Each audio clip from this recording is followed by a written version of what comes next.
Hi, everybody. It's nighttime, so it's perfect for finishing this book. Come on in and let me know if you can hear me, because that's the thing. I think there's a lag, but I don't know. There might be a lag. How are you guys doing? Let me know if you can hear me in chat and we'll start. Since I can't hear myself, it kind of is like makes things a little bit difficult. How are you guys doing tonight?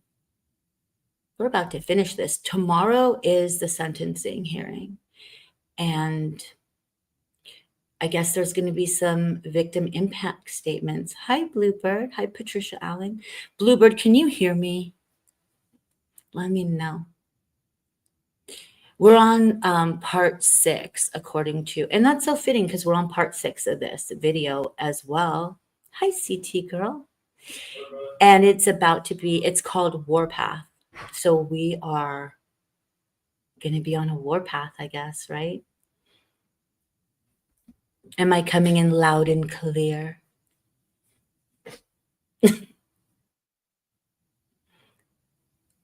Let me know. Is it late where everyone is?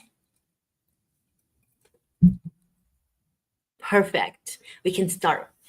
So if you want to get this book, if you haven't, there's a link in my description, which will take you directly to the Amazon page for James Patterson and Vicky Ward's book.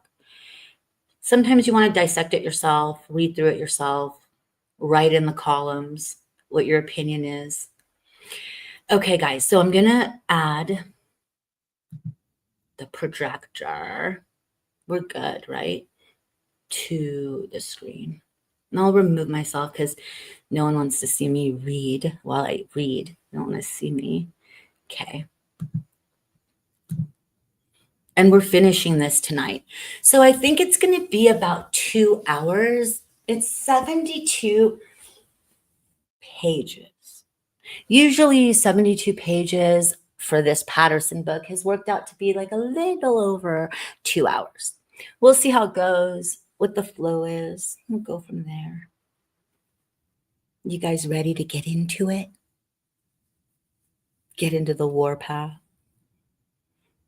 Let's do it. Grab yourselves a drink. Get away from the mosquitoes. I've been battling mosquitoes all day, you guys. I'm like literally allergic to them. Okay. Let's go. Chapter 115. Is it in? I feel like the projector just likes to mess about. Let me see if I can make it a little. Oh, it's too dark.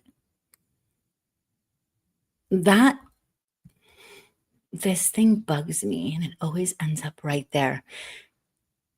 I don't know why it bugs me. It does. Okay. Chapter 115, Moscow, Idaho, January 5th, 2023.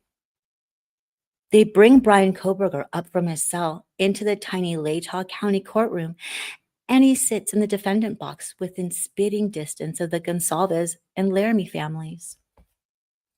He's shackled and clad in orange prison clothes. He doesn't turn to look at anyone. His only animated gestures are directed to Ann Taylor, his public defender, who sits easily beside him. Taylor has long, blonde, shiny hair, and everything about her, clothing, posture, and demeanor, exudes a no-nonsense confidence. If she's ruffled to be representing America's most notorious suspect, she doesn't show it. Taylor works for the public defender's office in Kootenai County, where serious crime is far more abundant than it is in Latah County. In an irony that will soon come to light, one of her clients was Xana's mom, Karen Northington. Taylor avoided the conflict of interest by quietly filing for a withdrawal from Northington's case. Moscow is scarcely unfamiliar territory for Taylor. She attended the University of Idaho's law school. It's almost impossible to find a lawyer in the area who didn't. In fact, the man who gave Taylor her first job is now sitting a couple of feet away from her on the other team. Bill Thompson. Judge Megan Marshall, the Moscow magistrate, is another part of the cozy UI law graduate circle, and she reads out the charges against Cobberger. 4 counts of murder, 1 of burglary. She asks if he understands them. He says he does. She explains that the punishment is either the death penalty or life in prison. The prosecutor has 60 days to decide which one he intends to pursue. Judge Marshall sets another court date a few days hence to determine the date for the week-long preliminary hearing during which the prosecution will lay out its evidence and show grounds for a trial. Steve Gonsalves watches it all go down with a mixture of extreme emotions. He has not been eating or sleeping more than 3 hours a night. Christy and Olivia have been telling him they're worried about him. But it's tough for him to sit back and watch this guy with the strange eyes and passive face, considering the fact that he's alive and Kaylee is dead. Where is the justice in that? Steve read Brett Payne's probable cause affidavit. It was filed 1 hour before the court proceedings began, and there's a lot in it, undoubtedly. The highlight clearly is the DNA found on the snap of the knife sheath. It's going to be hard to argue against that. That's what his sources in the local FBI are telling him. DNA is the gold standard of evidence. But Payne's affidavit says that investigators got to Cobberger's DNA via his dad's, so the defense could look for loopholes there, and Steve is worried. Will the DNA evidence hold up as a legitimate and legitimately obtained? Will the defense try to argue that Cobberger's DNA could have gotten on the knife sheath years before? Steve plans to do his own research on how long DNA could last there. I'm told that that version of a K-bar has a special material for the button and it's copper-based, and that dramatically speeds up the deterioration of the DNA. Tests have shown sometimes less than 24 hours to the max 7 days, he said. And what about the lack of an obvious link between Cobberger and the victims? Cobberger wasn't part of Kaylee's circle, so will the lurid speculation that Kaylee had an OnlyFans page or some sort of secret life worsen? Steve wants to protect Kaylee, be her mouthpiece now that she's unable to speak for herself. But Judge Marshall just made that harder. Ahead of Cobberger's extradition from Pennsylvania, Judge Marshall imposed a gag order stopping the police, investigators, attorneys, and anyone connected to the investigation from talking to the media. The point of this, obviously, is to protect the investigation. But a few days later, without any public process or rationale, she refines the gag order to include the lawyers for the victims' families and witnesses. Steve doesn't like this one bit. His attorney, Shannon Gray, and 30 news organizations filed an appeal. Steve's concern isn't simply that his First Amendment rights are being restricted, though that is a legitimate issue. It's that he has seen and felt the harm that occurs when there's a vacuum in the narrative. He's seen all the rumors about Kaylee on Facebook, which Olivia thankfully was able to quash. He's seen innocent people like Jack Decor falsely accused until the police cleared them.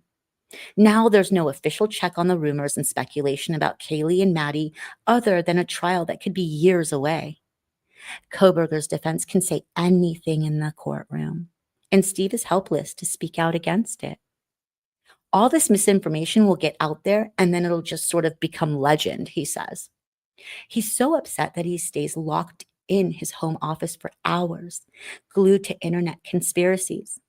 Concerned, Christy and Olivia come up with an idea to help him. They decide to take control of a Gonsalves family Facebook page and repurpose it. Now that Cobberger has been arrested, what had originally been set up to field tips will become a supportive online community, not only for the Gonsalves family, but also for other families going through similar experiences. It's a way, at the very least, to tell the world what they're thinking and feeling. a way to keep Kaylee and who she really was alive in the public imagination.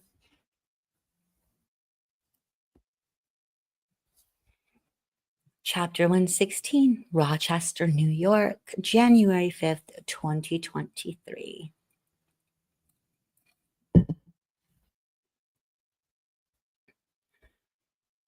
It's the mention of the knife sheath Cobberger left at the scene that convinces Christy Cameron that Brian Cobberger and Papa Rodger are one and the same.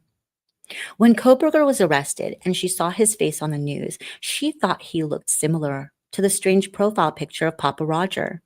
But she told herself that could just be wishful thinking. Christine also thought about the fact that Elliot Rodger targeted sorority girls. In particular, he targeted the Alpha Phi sorority, Kaylee's sorority. I was like, wait a minute. He killed 4 people? 3 of them girls. 3 of them. He's never had a girlfriend. After the arrest, Christy waits for Papa Rodger to resurface on the Facebook page and opine about Cobberger. But he doesn't reappear. And his silence starts a frenzy on the Facebook page. People put up screenshots of his earlier posts about the murders and highlight the parts of Brett Payne's affidavit that jibe just a bit too nearly with them. There's his obsession with the idea that police had found a knife sheath at the crime scene. His opinion that the killer had been in the house 15 minutes, that he'd stopped after killing 4 out of exhaustion, that the house was targeted for a reason, that the killer was not in the circle of victims' friends, that he'd left the neighborhood. Once again, the contents of the Facebook page enter mainstream news. On News Nation, Ashley Banfield does several segments on whether Papa Rodger could be Cobberger. Christine and Alina half expect to get a call from the FBI or the police. It's not every day that you find you've become the story you were covering. The exposure is helpful, Christine believes, for Alina and herself. It takes the duo a big step closer to building an audience for the true crime podcast they want to host. Vice Media has signed them to an exclusive deal to report on Cobberger. Christine loves that she and Alina are joined at the hip. Both women believe their arrangement works. Alina puts in many more hours than her partner on this Facebook page, and the others they started because, unlike Christine, she's home most of the time because she's struggling with medical issues around an injured back. Alina believes that Christine is fully supportive of her predicament. One night when Alina was recovering from a procedure, Christine refused an invitation to go on Ashley Banfield's News Nation show alone to talk about Papa Rodger, a sign of how robust their friendship and partnership is. But Alina has often told Christine that she cannot afford to continue to work night and day on the pages if they can't find a way to monetize what they're doing. Christine, who has a full-time job, tells her she understands. Their friendship and partnership are above any sort of monetary thing, Christine believes. I would have put her first, Christine later said. But by then, it was too late. Chapter 117, Troy, Idaho, February 2023. He's been out in the snow for hours. There's something deeply therapeutic about wielding a chainsaw through logs again and again. In the 2 months since Cobberger's arrest, Chief Fry has used his quiet time to think and heal, even though out here, on his land, he's never quite able to forget those insane 6 weeks between Thanksgiving and New Year's Eve. For now, it's mostly quiet. Both sides are preparing for a preliminary hearing. At work, he's continuing with the investigation, looking closely at Cobberger's digital footprint and the victims to see if they intersect, to see if they can find the motive. Meanwhile, there's a page on Reddit called Justice for Cobberger that the chief follows, quote, for humor, and with irritation. on which people insist that Cobberger was nowhere near the house on the night in question and conclude that Fry's wife, Julie, who was elected county clerk in November, is somehow controlling Cobberger's court schedule or giving her husband advance notice of hearings. The chief adores Julie, his wife of 32 years. When she speaks, she's kind of like E.F. Hutton, he said. So this Reddit nonsense irks him greatly. One conspiracy theorist even concluded that the chief was the murderer and Koberger was framed as a scapegoat. Fry looks forward to setting the record straight. As he hoped, Brett Payne's probable cause affidavit definitely quashed some of the police department's worst critics. He received a congratulatory letter from retired LAPD Deputy Chief John D. White, the chief investigator in the O.J. Simpson case. Dear Chief Fry, congratulations on a job well done.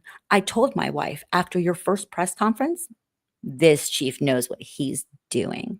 Your handling of the media investigation was a textbook example of how to handle big media cases. And the guy who emailed him that this would be the next John Benet Ramsey case turned around and congratulated him as well. You might have got the right guy, he wrote. After all their back and forth, Fry was curious about this critic. Tell me about yourself, Fry replied. He learned the guy was 70, had been in the oil business in South Dakota before he retired and moved to Florida, and had 3 kids. It never ceases to astonish the chief how, when you cut through all the crap, people have more in common with each other than they think. The cops had lost their legal battle with Christ Church over the psalm singing arrests, and Christ Church was now suing the city for wrongful arrest and the selective prosecution of Wilson's grandson.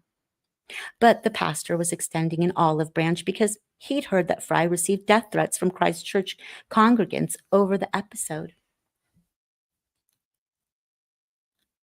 Fry told him that, yes, he'd received death threats, but not from Wilson's congregants, some of whom were police officers. I don't care who people are. We get paid and we take an oath to serve all people, he told Wilson. Fry wishes that Steve Gonsalves felt able to trust his department more. The chief hates to feel at odds with the family of a murder victim. He doesn't know how it happened, but he can see that the Gonsalves family feels mistreated by the cops. And they do not trust Thompson and his team either. That's upsetting to him. Their lawyer, Shannon Gray, is vocal in the media. He's demanding meetings and wants to be kept in the loop about whatever the cops hand over to Thompson as part of his case. This is often a problem in murder cases. Victims' families think they're owed information, and by law, they do have some rights. But to protect the investigation, they can't be told everything. It's not a perfect system. The chief knows that, and he's upset that the Gonsalves family has articulated how upset they are to feel left out. Fry wants to see this case through, but the clock is ticking. He's 54 years old. He believes in change, and elections for county sheriff will be held in November 2024. That's the one job, apart from being police chief, he'd love to have. And by then, he thinks Captain Anthony Dallinger will be ready to replace him. Fry needs to think about the future. So he's taking a moment for himself out here in the woods while he can. He's learned the hard way. You never know what's around the corner. Chapter 118, Moscow, Idaho, February 2023.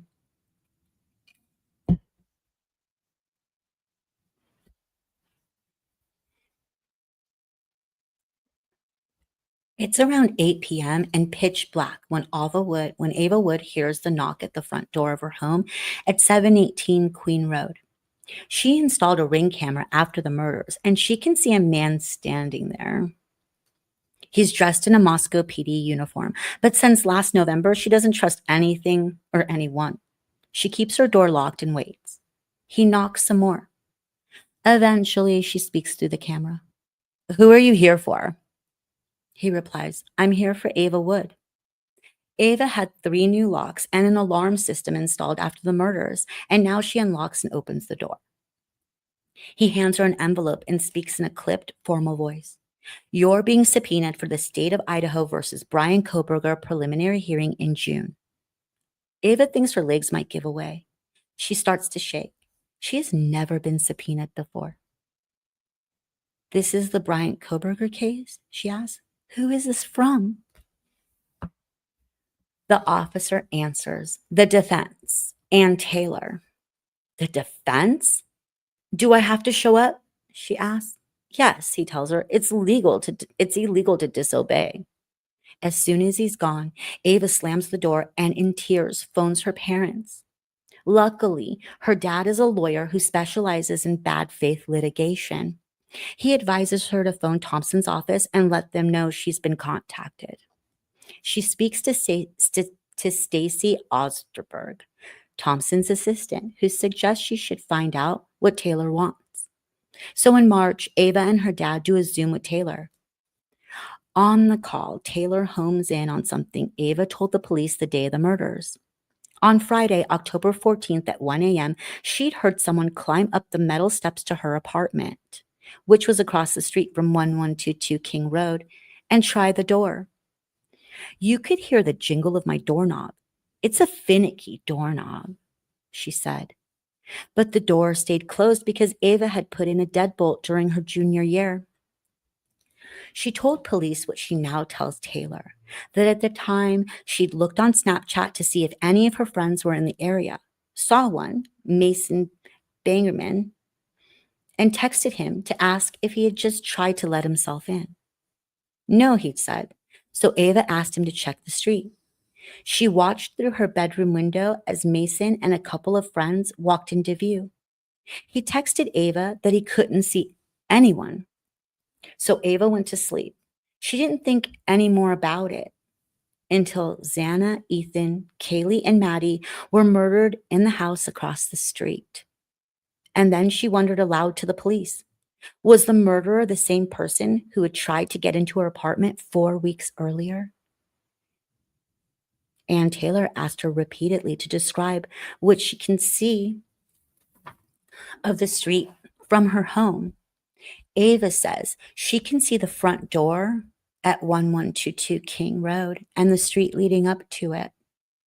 Taylor asked her if the police ever got back to her about the October incident. The answer is no. After Cobberger was arrested and Ava read the probable cause affidavit, she asked if anyone in law enforcement knew if October 14th was one of the 12 times Cobberger's phone had pinged in the King Road area. No one will tell her.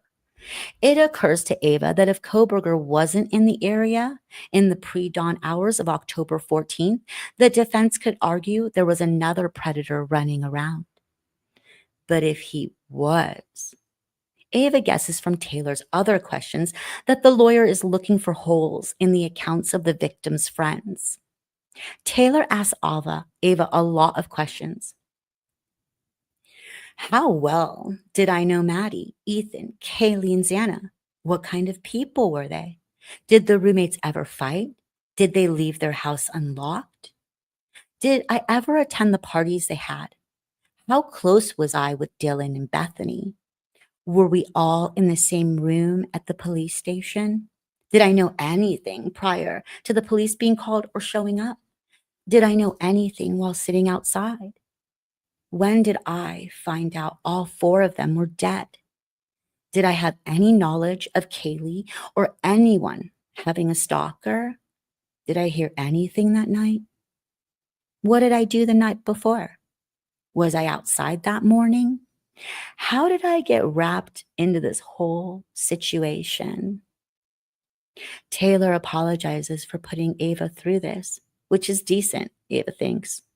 But Ava, who is back with her parents in California, really does not want to testify.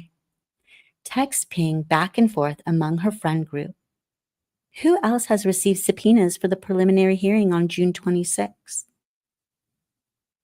2 of Jack DeCur's housemates, including Adam Lotta, the guy in the corner club bar, received them. So too has Ethan's close friend, Peter Elgorga. He was with Ethan and Xana until the end of the Sig Chi party on November 13th. Unlike Ava, Adam, and Peter can't try to contest the summons because of their location. They live in Idaho. In April, court filings show that Bethany was subpoenaed by Taylor. But because Bethany lives in Nevada, it's been agreed she can be interviewed there instead. How is that fair? Ava, the California resident, wonders. She writes to Taylor's office asking if they will at least pay for her travel and accommodation. They will.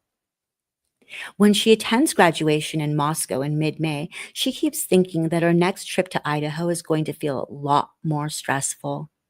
She's back home in California a few days later when she hears the news. She doesn't need to return to Moscow for a preliminary hearing because there won't be one. Brian Cobberger has been indicted for the murders by a grand jury Bill Thompson convened in Moscow, in secret. All the better for the prosecution, which won't have to show its hand and reveal its witnesses to the defense ahead of a trial.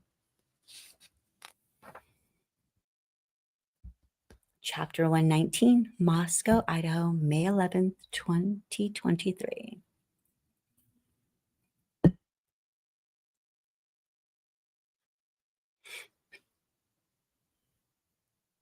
Emily is already in town for graduation when she gets the email summons from Bill Thompson. He's convened a grand jury and she needs to testify. No one can know. She needs to get to Latah County Courthouse on Sunday evening when Thompson's team will prepare her for what to expect at the real thing on Monday morning. Hunter Johnson received the same summons. The only people they tell are their moms, Karen and Jessica, who are with them for graduation. Emily has an immediate problem. She has nothing to wear other than her graduation dress. So Jessica, Hunter's mother, takes her to Target, where she purchases a respectable pair of pants. It's hard, if not impossible, to relax through graduation events, knowing what lies ahead. As she walks into the courthouse on Sunday evening, Emily glances at a big steel door to the jail. She shudders. Cobberger is down there. She tries to push him from her mind. She and Hunter are separated for their practice sessions.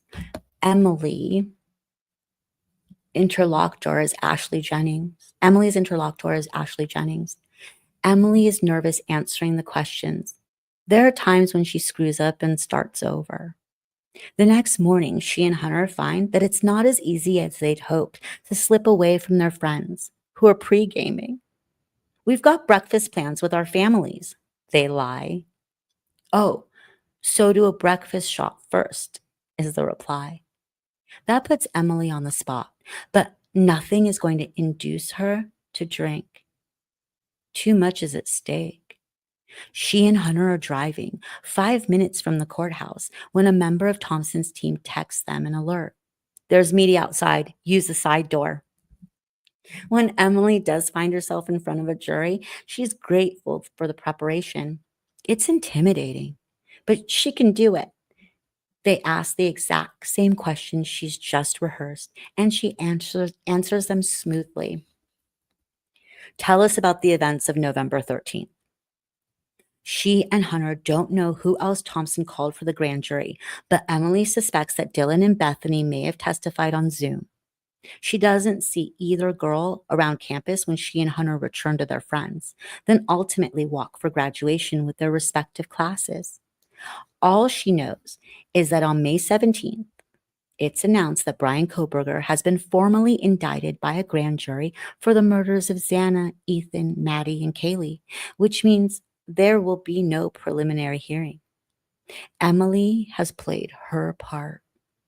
I'll call you when I need you, but meanwhile, I want you to get on with your lives.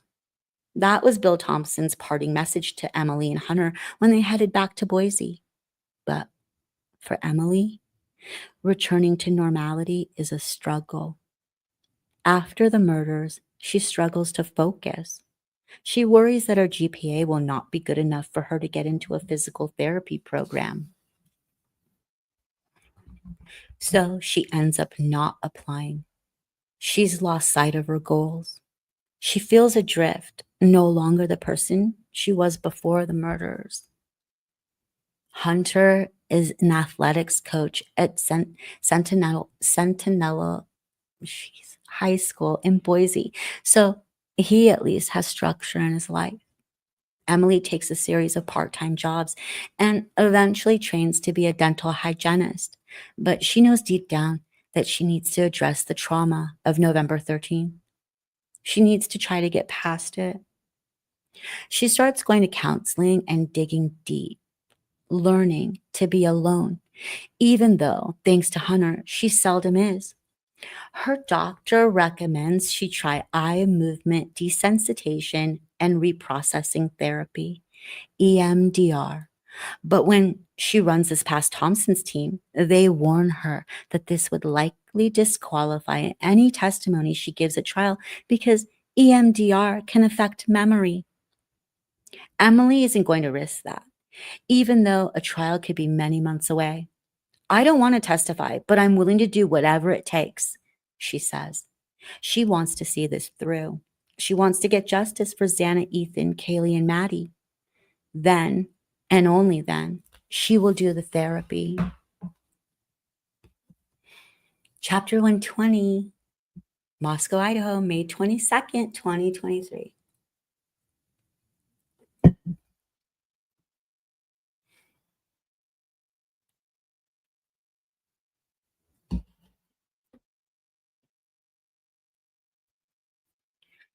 Brian Cobberger keeps his eyes forward, fixed on District Judge John Judge, who is taking over the case after the indictment.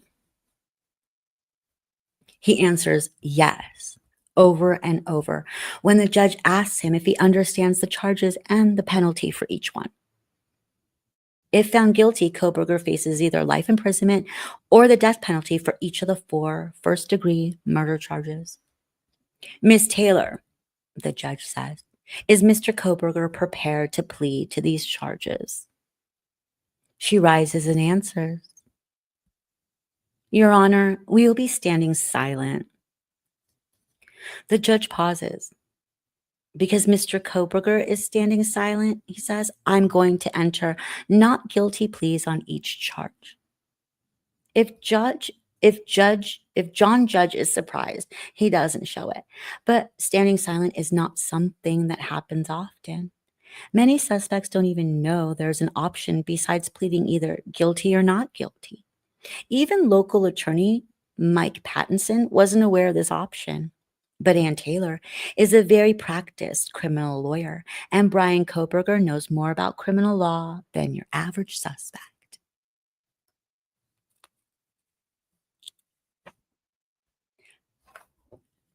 There are 2 reasons. Media commentators say that someone who has said he understands the charges and issues would stand silent. The first is if there are ongoing negotiations around a plea deal. Few people believe that that is the case here. Everything seems to indicate that Cobberger wants his moment of fame.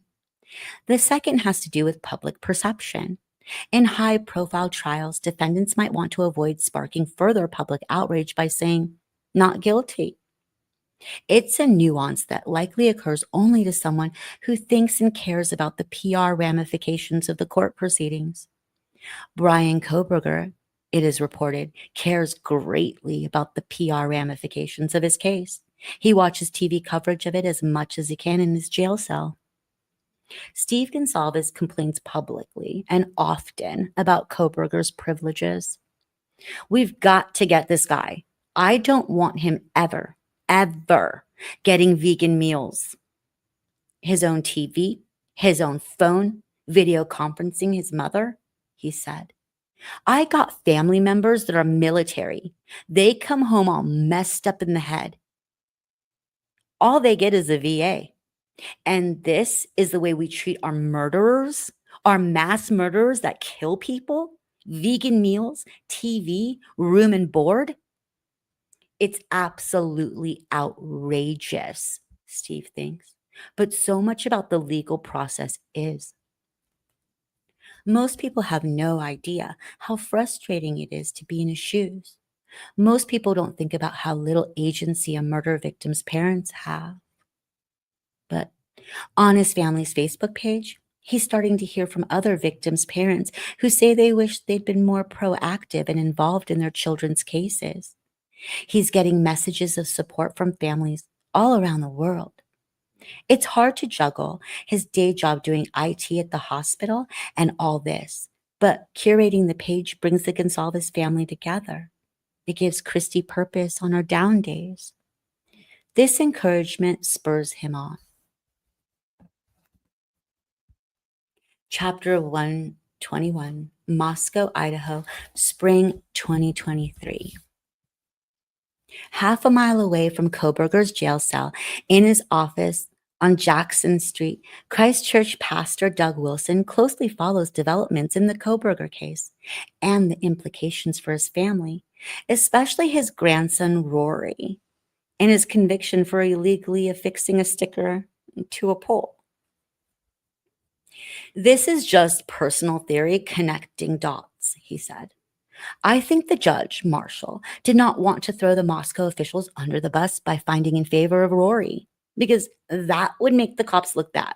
That would make the city of Moscow look bad in the middle of this. His argument might not have gotten much traction with anyone other than his own congregants if it weren't for the fact that after Cobberger was arrested, Marshall played into his hands by imposing the controversial gag order on the victim's family's lawyers. When 30 media organizations and the Gonsalves attorney, Shannon Gray, filed appeals against Marshall's gag order, Wilson felt deeply gratified. Now, he isn't the only one who thinks Marshall has obstructed people's First Amendment rights. This could be very helpful to Rory's case, he thinks. Just not to put too fine a point on it, he said. But Judge Marshall was the one who put the gag order on them, and she was the same person who excluded my grandson's defense. So it's the same. This is a small town. We're talking about the same people. Wilson hoped that, given the public pressure, Marshall's superior district judge, John Judge, would be sympathetic to Rory's appeal.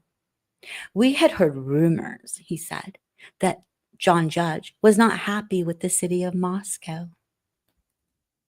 But it's May, and suddenly the district judge is under pressure of his own, because following the grand jury indictment, he's taking over Brian Cobberger's case. It's by far the biggest one of his career, most of which he spent as a lawyer in private practice. Later that spring, Judge John Judge denies Rory's appeal. Doug Wilson is annoyed but unsurprised. He thinks that Judge, like Marshall, has no interest in issuing a ruling that could further harm the reputation of the Moscow PD in the wake of the murders. John Judge is from the same network as all the local judges and lawyers. He is a UI law student graduate, just like Bill Thompson, Megan Marshall, Ann Taylor, and even Kathy Mabut, the coroner. Wilson, now clear in his own mind that whatever happens in this case has a direct bearing on Rory's, intends to fight on. The Wilsons will appeal Rory's case all the way to the Idaho Supreme Court. They will sue in federal court too. They will spend whatever it takes. They've already surpassed 6 figures. If Cobberger is acquitted, let's say he's acquitted because of a botched handling of evidence, then our allegation that the cops botched this case is the second verse, Wilson said. But he added, if it comes out that he was caught and he's convicted because of sterling police work, and we all would applaud it, including us, we would applaud it, then our allegation that the cops were Keystone cops mishandling all of this becomes more of an uphill climb. It is obviously related either way you go. So whatever happens, Wilson will be watching very closely. The way he sees it, the fate of his grandson and, to some degree, his church hang in the balance. Chapter 122, Moscow, Idaho, May 12th, 2023.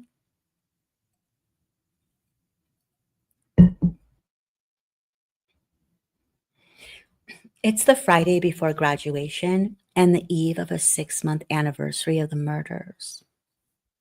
It's also a few days before the celebration of the first of Maddie May Day, May 25th, Maddie's birthday. Will now be an annual holiday that Maddie's aunts, Katie and Rachel, helped create. They've bought a domain name, built a website, and extended an invitation to all. Join us in continuing Maddie's mission by completing random acts of kindness. We can't wait to hear the stories that emerge as we all remember Maddie on this day and every day. Deedle, as Maddie called her paternal grandmother, Kim Chili, is proud of her daughters for coming up with the idea. And she's excited to go to Moscow that evening with the Laramies and her son, Ben Mogan, and other family members to spread the word about Maddie May Day. She's got cookies and a note about the new holiday for the Moscow police officers and the university staff. We wanted to thank the police department, she said. I feel they've done an amazing job keeping their cards close to their chest and going about their business and doing what they had to do. I know that you're not supposed to say this out loud, but I feel they have their man. When she arrives at the police station, gifts in hand, various officers come in and out of the room as she shares the cookies. Deedle is gratified. Until that is, nearly 2 weeks later, on May 25th, Maddie's actual birthday. On that day, she reads in the Idaho Statesman that, quote, the families of Maddie Mogan and Kaylee Gonsalves have filed tort claims notices with the city of Moscow, the University of Idaho, the Idaho State Police, and possibly, it's suggested but not confirmed, WSU. The paper quotes the Gonsalves' lawyer, Shannon Gray, explaining that the families have filed, as legally required within 6 months of the original incident, to reserve their right to sue. They haven't sued yet, but they might in the future. Filing a tort claims notice is really just a safeguard, Gray tells ABC News. It's a safeguard to protect the interests of the families, the victims, and really the whole community around. Because if something goes wrong or was done improperly, then someone is held accountable for that. In May, Steve phones Stacy Chapin to tell her ahead of time that he's filing the tort against the cops in university. He explains, this is nothing against you. And he means it. It isn't even against the police in his mind. He's creating a layer of protection for Kaylee and Maddie. It isn't personal. Stacy doesn't take it personally, but she's quietly upset on behalf of the police and the university. Deedle is devastated. It broke my heart, as she later said. She's mortified as she reads on and discovers that the Gonsalves family filed theirs on May 2nd and 3rd, but the, quote, Mogan family filed on May 11th, the day before she showed up at the Moscow police station with her basket of cookies. The Mogan family, designated wrongly, insinuates she had a part in this. She wants to set the record straight. She would never consider suing the police or the university. That is not us, she said. We've been so thankful to the university, to the police department, and have been treated like royalty through this whole thing. But Kim doesn't want to alienate Karen and Scott Laramie. During Maddie's short life, Deedle had consistent, unfettered access to Maddie because Karen and Scott allowed it. Ben was also made to feel welcome in their home. Even though he still had parental rights, things could have been a lot less easy had Karen and Scott not been so generous and welcoming. I love Karen, she said. We stayed really close for Maddie's sake, and Scott too. I really, really love both of them. Nervously, she phones Bill Thompson's office and asks if she's bound by the gag order. She is not. Then she calls the Statesman. She speaks to an editor and tries to explain she'd like to be separated from the Mogan family in future reporting, but she doesn't want to create a story about a fracture in the family. So when the editor asks her if there's an issue, Deedle treads carefully. Well, going forward, could we just make clear who you're talking about? That's all. She hangs up and wishes it were all much less complicated. Maddie was such an angel of a person. Deedle has added an angel wing in her memory to the necklace Maddie ordered for her on Etsy that had both of their names. She doesn't get why the Gonsalves family seems to be making so many decisions for Maddie's family. She's puzzled about why Maddie's ashes are on their mantelpiece alongside Kaylee's. But she also knows that it's what Karen wants. Deedle thinks, if that's the case, then so be it. Karen has lost her only child, and poor Karen has also lost her mother in a car accident when she herself was barely an adult. So whatever Karen wants, Deedle will roll with it.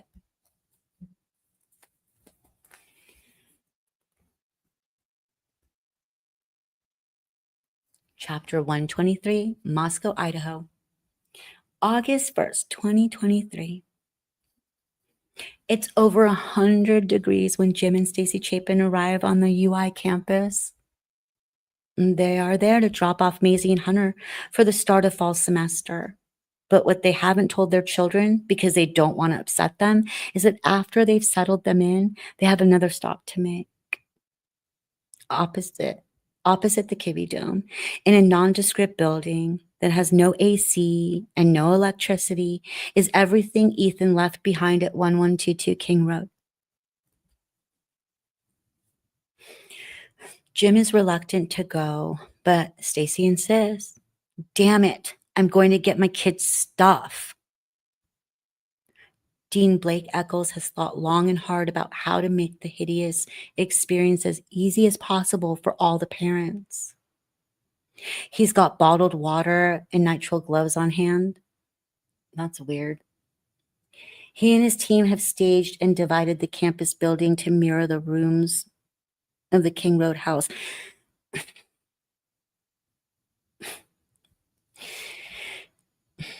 Okay. We had old desks and we brought in tables and staged it kind of like a garage sale, Eccles said. We didn't want them to have to worry about opening boxes and being surprised. Eccles had deliberately made sure that the families all come on separate days, and he has security in place just in case. The Chapins walk through a room labeled kitchen to see if there's anything of Ethan's in there. Then they go into a room marked 4, which contains the belongings of Xana and Ethan. Some of Ethan's stuff is spattered with blood. It's upsetting to see. Unsurprisingly, given the heat, the building smells rank. It was hell. I will not lie, it was hell, Stacy later said. But she takes what she needs. She'll put the furniture in the storage unit she and Jim have kept in Moscow, and she brings the clothes back with her to Priest Lake, where she washes them and puts them away in the basement, beside Ethan's ashes. They don't need to overthink it now, but one day, she knows, when they're ready, Maisie, Hunter, and she and Jim will want to choose some pieces of Ethan's life to hold on to. Going through Ethan's stuff is only one part of today's bittersweet experience. Ahead of the trial, slated for October, just 2 months away, the court released 1122 King Road, meaning both the defense and the prosecution teams have no further use for it in terms of evidence. Soon after the murders, the owner gave the house to the university, leaving it up to UI to decide its fate. In February, the school announced the house would be torn down. The Chapins are fervently in favor of the house being demolished as soon as possible. Hunter can see it from his bedroom window at Sig Chi. So too So too can so many of Xana and Ethan's close friends, like Josie and Ava. Stacy and Jim believe no one needs to dwell on the horrific events of November 13th. And the house is a horrible reminder. It needs to go, Stacy said, a position reflecting their larger, laissez-faire view of the unfolding judicial process. They don't want to spend a second thinking about Cobberger or a trial or any of the legal process beyond what they glean from Bill Thompson, whose staff phones regularly to update them. Over coffee in LaConner one morning in March, as they watched the sun rise and, like every day, wiped away their tears, Stacy and Jim came to the decision that it was time to look forward, not back. Why would I want to waste my time looking at him? Stacy said, referring to Cobberger. She has, for now at least, no intention of showing up at any of the hearings or in the future at his trial. Nothing is bringing Ethan back. Out of devastation, the Chapins want to create something positive. To Stacy, that's The Boy Who Wore Blue, a children's book she wrote about Ethan with illustrations by Lana Lee. In June, she and Jim travel to New York, and she appears on the Today Show. The book's profits will go to the couple's nonprofit foundation, Ethan's Smile. Also, a new variety of tulips Saget County farmers have named in Ethan's honor. The foundation plans to award scholarships to high schoolers applying to college. While the Chapins have no interest in the judicial process or the efficiency of the system, Steve Gonsalves is on a mission. He asked journalists and local sources in the FBI to help him with research. And on the Gonsalves family Facebook page, he refers to himself as a private investigator. From the data Steve receives, he becomes increasingly sure that Maddie was the target. As far as Steve can see, Cobberger liked Maddie's photos on social media. He liked Kaylee's too, but always in joint photos with Maddie. He wants to figure out how Cobberger appeared to know the layout of the King Road house before entering it on November 13th. So he strenuously objects in July when the university announces its plans to demolish 1122 King Road house quickly. Technology changes so fast, he says. So you never know if they discover some new scan or some kind of new phone technology or whatever, and they want to go back in there and retrace steps. He has a point. Months down the road, there will be back and forth between prosecutors and Cobberger's defense debating the accuracy of the model of the house to be used at trial. Shannon Gray puts out statements from the Gonsalveses to that effect and says that the Kernoodles and the Mogans are united at this point. On this point, Dean Eccles understands their frustration over the house, but his hands are tied. University administrators are worried that the house is not safe. Investigators tore out pieces of walls and floors, and there are wires hanging out. And it's costing the school around $600 a day to pay for security. It's a liability. Because of the Gonsalves family's public opposition to the demolition, Eccles is concerned that there might be some sort of disruption when they arrive on campus to pick up Kaylee's belongings in August. I absolutely worried that Shannon Gray was going to get media there and try to make this a big deal, Eccles said later. But the Gonsalves family comes quietly, without Gray, and without drama. They take their time looking through Kaylee's things. Eccles feels for them. I felt I had a really good relationship with them for the most part, he said. In person, he senses they're just decent people trying to grieve the loss of their daughter and advocate for her in the best way they know how. By the end of August, all 4 victims' families have gone through the stuff. The Kernoodles do it remotely. Steve Gonsalves is bracing for the worst. But out of the blue, the university announces that the demolition is postponed. This is not entirely due to the pressure from the Gonsalves family. It's because of something that will come to frustrate Steve even more than the planned demolition of 1122 King Road. It's because the trial date has been changed.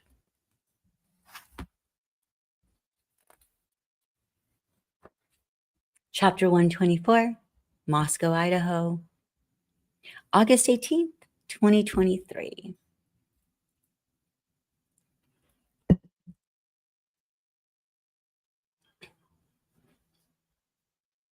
Can you guys hear the sirens? LA for you. Cobberger is clean shaven, hair neatly trimmed, and dressed in a white shirt, striped tie, and gray jacket.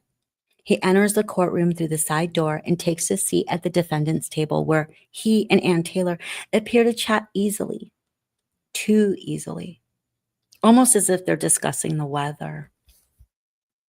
Sitting in the gallery, Christy stares at him. She wants him to look at her, make eye contact. Her sister, Tammy Butts, really wants him to look over.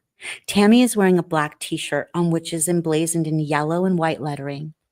Hashtag Justice for Kaylee. Idaho House Bill 186. Shots fired.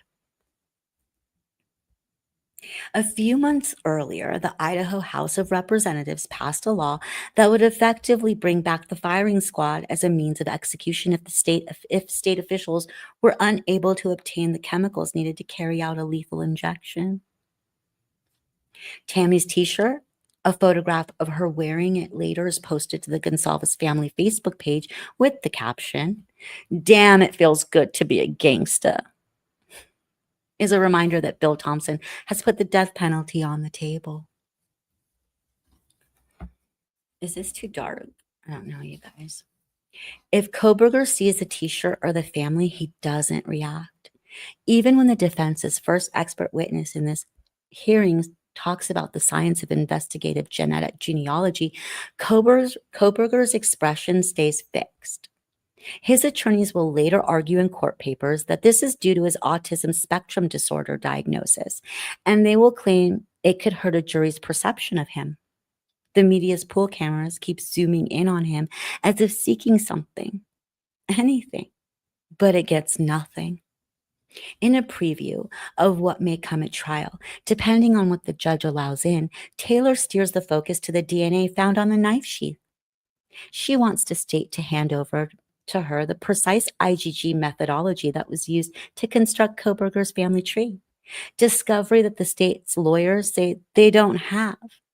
And even if they did, they argue, the issue is moot because they have Cobberger's DNA from a cheek swab, and it's an exact match for the DNA on the knife sheath. The IgG lab work simply gave them a lead.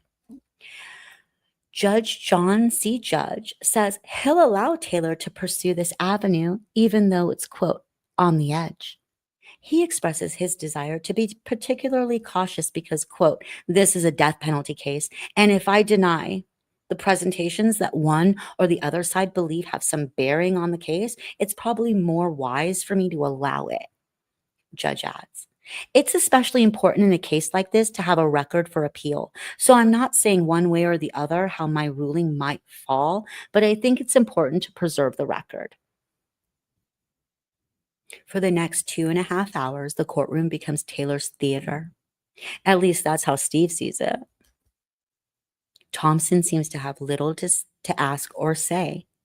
Taylor calls 3 expert witnesses and peppers them with questions about the complexity of the science behind creating a family tree from trace DNA. One of them, as far as Steve can see, has no right to call herself an expert at all. How are you allowing her to become an expert on the stand and not even cross-examine her? He complains privately afterward. The experts discuss the room for error and also the issue of whether online genetic databases were accessed by law enforcement without authorization, which could lead to legal challenges down the line. When you look at the 2 lawyers battling, it almost doesn't seem like a fair fight. Thompson is retirement age and looks it. Taylor is in her late 50s, young looking, blonde. She's quick on her feet and she's aggressive. She asked the judge, for instance, to toss out the indictment based on numerous far-fetched sounding irregularities surrounding the grand jury process. She argues that too few jurors were called, 32 instead of 45, in violation of state statute, that the instructions they were given were inaccurate, even that the questionnaires they received were misnumbered. A former classmate of hers, Moscow lawyer Mike Patterson, observed that part of Taylor's job was simply to buy Cobberger time. It's a death penalty case. So when the disappointing, if predictable, news that Cobberger is waiving his right to a speedy trial comes down the pike 5 days later, on August 23rd, Steve is prepared. It's a reminder, Steve says, that it's essential that the Gonsalves family is there in the courtroom for every single hearing. He has so little control over the course of justice that his presence in that room, staring at the defendant, feels like the only powerful thing he can do.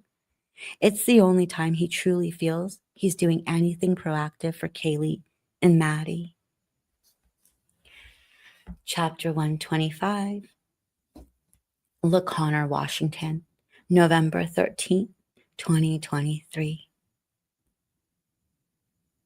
It's the 1-year anniversary of the death of their beloved child. Jim, Stacy, Hunter, and Maisie Chapin, dressed in black tie, are welcoming their guests.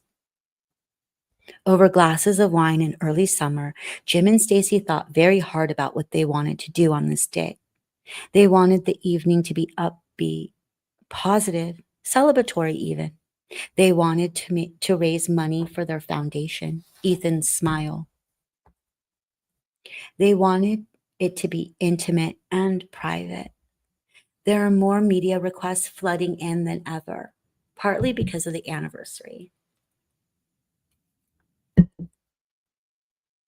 but also because Stacy's insistence on keeping the focus of Ethan's story away from the lurid end is becoming a focus in itself. In October, the New York Times covered her weekend visit to Orlando, Florida for CrimeCon, which billed itself as, quote, the world's #1 event for true crime and mystery. Stacy had gone to the convention as part of a panel of victims' parents who, like her and Jim, were starting foundations as their children's legacies. Once there, she saw that a professor from Alabama was offering a seminar purporting to be a forensic analysis of Ethan's murder. Stacy tried to attend, but walked out after a few minutes. After some deliberation, she returned to the PAP seminar near the end of the session. She stood up at the mic during the Q&A. "My name is Stacy Chapin, and I'm Ethan's mom," she said. The room of 3,200 people hushed, then broke into loud applause. Her voice quavering with emotion, Stacy pressed on, explaining that she hadn't watched the presentation, but had a message for the room. In their fascination with crime, they should not forget the victims. These were 4 of the greatest kids, and all of the great things that you read about them are legitimately true. Don't forget these kids. They were amazing, amazing kids in the prime of their life. The moment goes viral on Fox News.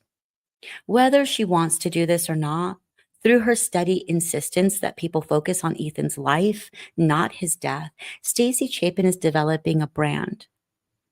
Iconic supermom.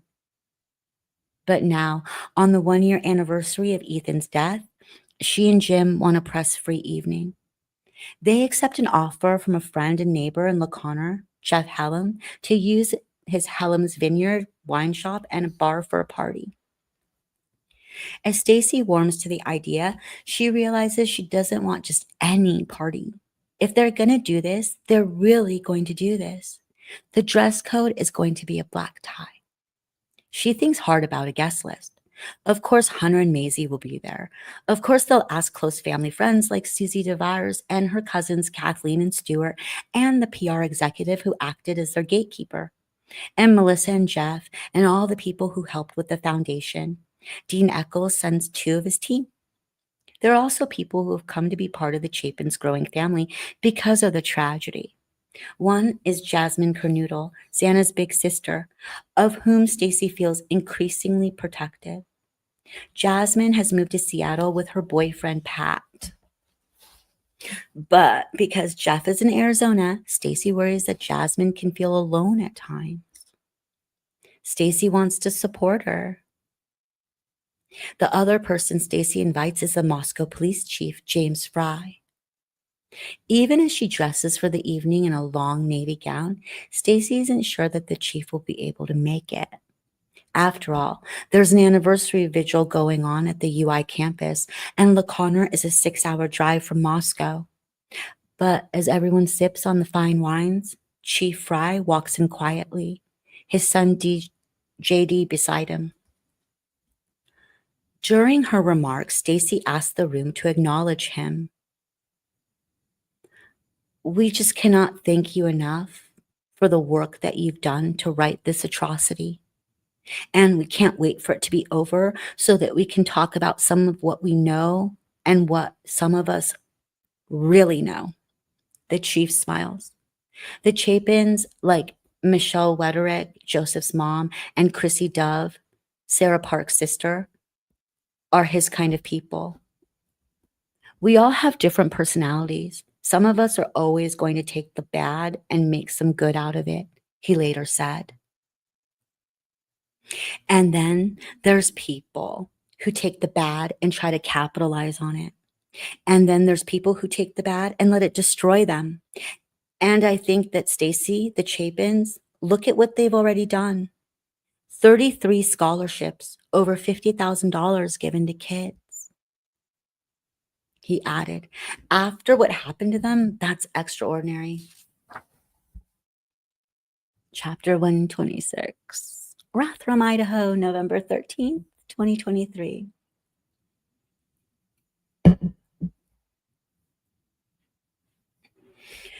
On the 1-year anniversary of Kaylee's murder, the Gonsalves don't go to the vigil in Moscow. Instead, they sit in their living room on their black leather couch, familiar now to America's many true crime sleuths, and give TV interviews about Kaylee and their frustration with the excruciatingly slow and opaque legal path to justice. We said, gather it up. We'll work with investigators and turn this around, Steve tells News Nation. He repeats how because nobody knows her like her brother and sister, they were ahead of investigators on the grub truck video and reaching out to Kaylee and Maddie's driver. We went from being victims and became actively involved, and that could make a difference, Steve says. They tell their interviewers that they do have some proof that their advocacy matters. For one thing, 1122 King Road is still standing. And on October 31st, the FBI re-entered the home to create a new 3D map of the crime scene. Because of the gag order, it's not clear to the public what drove the agency to do this, but it's an undeniable win for the Gonsalves family. I knew in my heart what was best for those girls and Ethan. And I knew what was best to keep the house around. And I knew it was best to keep the house around until they did more, Steve tells News Nation's Brian Enton. There will be a point when I'll be like, let it go. But that isn't now. The family shifts focus to another bone of contention, Cobberger's attire for court hearings. Once John Judge took over the case, he granted Ann Taylor's request to allow her client to appear in court unshackled and wearing a suit. He looks like a business executive, Christie explodes.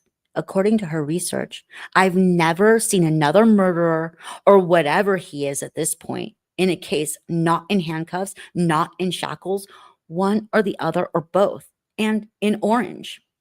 The absence of prison clothing is infuriating. It makes me sick that he sits there in his suit and he sits there and taps his hands, she tells Anton. He rocks back and forth. Why is he sitting there in the judge chair with a fresh haircut? Bill Thompson explains to the family. via Gray that the judge allowed this out of caution. If the defense argues successfully that Cobberger has been made to look guilty on TV screens around the world before he appears in front of a jury, it could be grounds for an appeal. But Steve assumes that with a case that's this high profile, there will be an appeal regardless. Steve knows there's also a good chance that Ann Taylor will argue, due to the constant local media coverage of the case, that Koberger will not be able to get an impartial jury in Moscow and the trial shall be moved. If it is moved, Boise, nearly 300 miles away, would be the most likely venue. How is that fair to the victims' families? It just seems wrong, he says, that an outsider comes here, does crimes here, without that community having a voice and determining how the justice plays out. That's why Steve chooses to be proactive. I want BK to look back and say, if there was one thing that really brought me down, it was messing with Kaylee's family. They wouldn't let up, Steve said. I would never want him to get away with it. He's toying with the idea of pursuing a federal case based on Koberger having crossed so many state lines to commit the murders. Sources at the FBI have told him that this might be a possibility. Steve knows that's a long shot, but he's going to explore every avenue. For the Gonsalves family, nothing is off the table. Our motto was, don't be victims. Don't ever be a victim. Chapter 127, Moscow, Idaho, December 28th, 2023. Demolition day is finally here, despite the Gonsalves' best efforts. Last night, Shannon Gray released a statement from the Gonsalves family with the headline, "Please stop the demolition of the King Road home." We feel that the University of Idaho and the court has put us in a horrible position to have to voice our opinions, the statement read. We all along have just wanted the King Road home to not be demolished until after the trial and for us to have a trial date so that we can look forward to justice being served. Is that really too much to ask? The Chapins have not commented, nor has Ben Mogan, but Christy and Steve are not ready to so easily say goodbye to the last place Kaylee had been on this earth. Behind the scenes, Olivia, who is back in California and due to give birth to her fourth child shortly, has been trying to get her parents to back down and let go. This is not the hill you want to die on, she's told them. We will have other more important battles. On the other hand, Alina Smith, the co-founder of the University of Idaho Case Discussion Facebook page, goes to great effort to join the protest. She's flown in from Texas, arriving at 1122 King Road long before dawn. But she cannot get close to the house. There's police tape everywhere. They had it so blocked off over there that nobody could get through, she said. And other than media, there's no one around, not even protesters. They put warnings out a good week or so ahead of time on these little billboards everywhere that if you think you're going to show up and protest, we're going to arrest you on the spot, she said. They scared everybody away. The demolition is scheduled for 7 a.m., but the crew starts 2 hours early. By the time the sun is up, the house is in pieces on the ground. Christine, the other co-founder of the Facebook page, is back in Rochester, New York.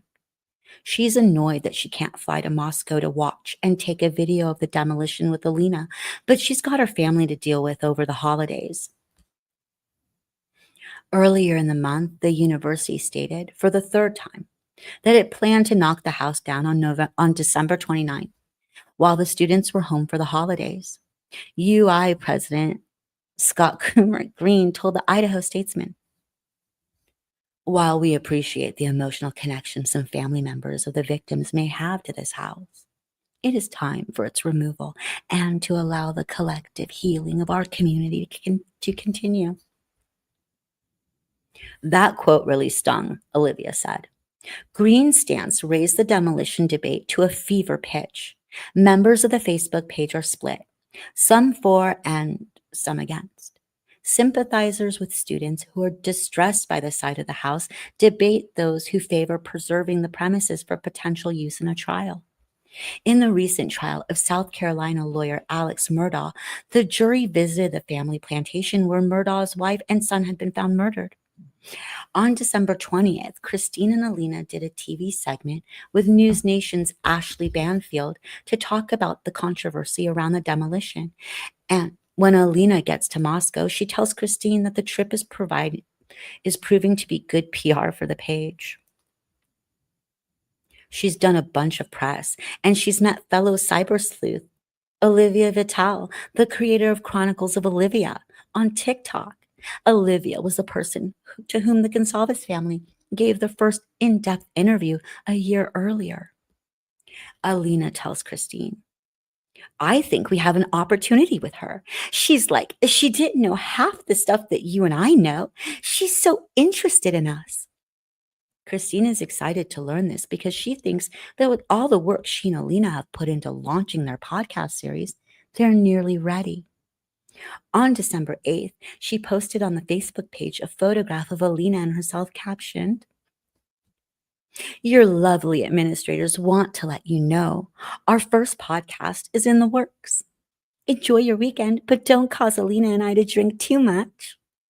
By now, Christine has refined their podcast concept. 2 sleuths, 1 crime.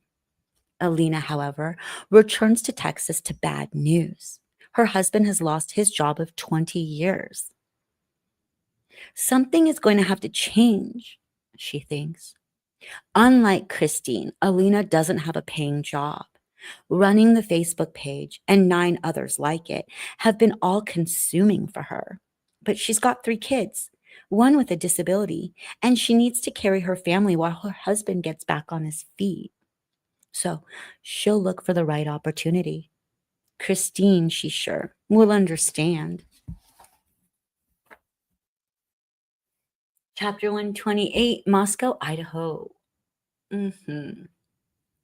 February 28th, 2024. Getting some water. I think we're like an hour. We're like an hour to go and we'll be done. Okay. Steve is praying as he takes his seat in the gallery of the courthouse. Let's get a date. Let's get a date. To the Gonsalves family, attempting to set the trial date is beginning to feel like Groundhog Day. Ann Taylor seems to be winning every technical battle. Each time she presents a consistent visual, Cobberger sits up at the front, suited and stone-faced, next to Taylor and her colleague, Elisa Matheson, as the defense attorneys debate what evidence might and might not be admissible at trial. Each time, Taylor is the star of the show. She's on her feet talking and raising questions more often than any other lawyer in the room. Thompson barely says anything. And the judge, as far as Steve can see, bends over backward to accommodate Taylor. Last month, Steve, Christy, and Shannon finally held an in-person meeting with Bill Thompson and his team, and they vented their frustrations about the lack of progress. We beat up on Thompson a little bit, Steve said. On Friday, the judge asked, what can I do to make sure that we get this case done before 2025? What would I have to do? And Thompson said, you got to start setting dates. And at the end of that court, what did he do? He didn't set a date. And we're like, that's your fault, Thompson. Today, after yet another back and forth about how much of the IGG discovery the defense wants, Taylor asked the judge to allow 3 unnamed criminal investigators working for the defense to access the material. The meat of the session, finally, is a heated argument about the trial date. Steve is hopeful at the outset of the dialogue. John, Judge, and Thompson want to set it for March 3rd, 2025, but Taylor pushes back, managing to sound simultaneously calm and exasperated. Death is different, Taylor says. The words punch Olivia Gonsalves in the gut. Taylor continues. This is a capital case. I've heard the court say the court only wants to do it once, and I've heard the court ask what I can do to speed things up. She pauses. I need discovery. I need all of the discovery. When I ask for something, I need to get it rather than have to go back and ask and ask and ask again. And I'm not trying to be mean about Bill Thompson, she says, looking directly at her former boss. I'm just not. I think he tries his very best. She blames the problem on agencies like the FBI, who, she says, hand things over piecemeal. It's like if you wanted to play 52 card pickup with 100,000 decks of cards and throw them in the air, and I have to go figure out how to put them together. She wins the hour. No trial date is set. The judge adjourns with further hearings scheduled for May to discuss a venue change. Steve can barely believe it. So here we are stuck in this situation, and we have a judge and a prosecution that's supposed to be defending us, acting like the biggest victim, and just keeps making us feel like a victim over and over. Every time we go into the courtroom, he just sits there and just lets her hit him and lets her dictate everything that's going to happen. It's so frustrating. Steve feels he has got to do something, anything, to change the momentum. He's going to keep doing his own digging. If no one else can get a break in the case, he will. The discovery hasn't closed. If we find something that they don't have, then they're going to have to put it in the case. And I don't care if they don't like the fact that somebody else found it, that isn't part of Idaho. I don't know what kind of world we live in where we hide the truth. Chapter 129, Moscow, Idaho. I'm going to grab a fry. Hold on.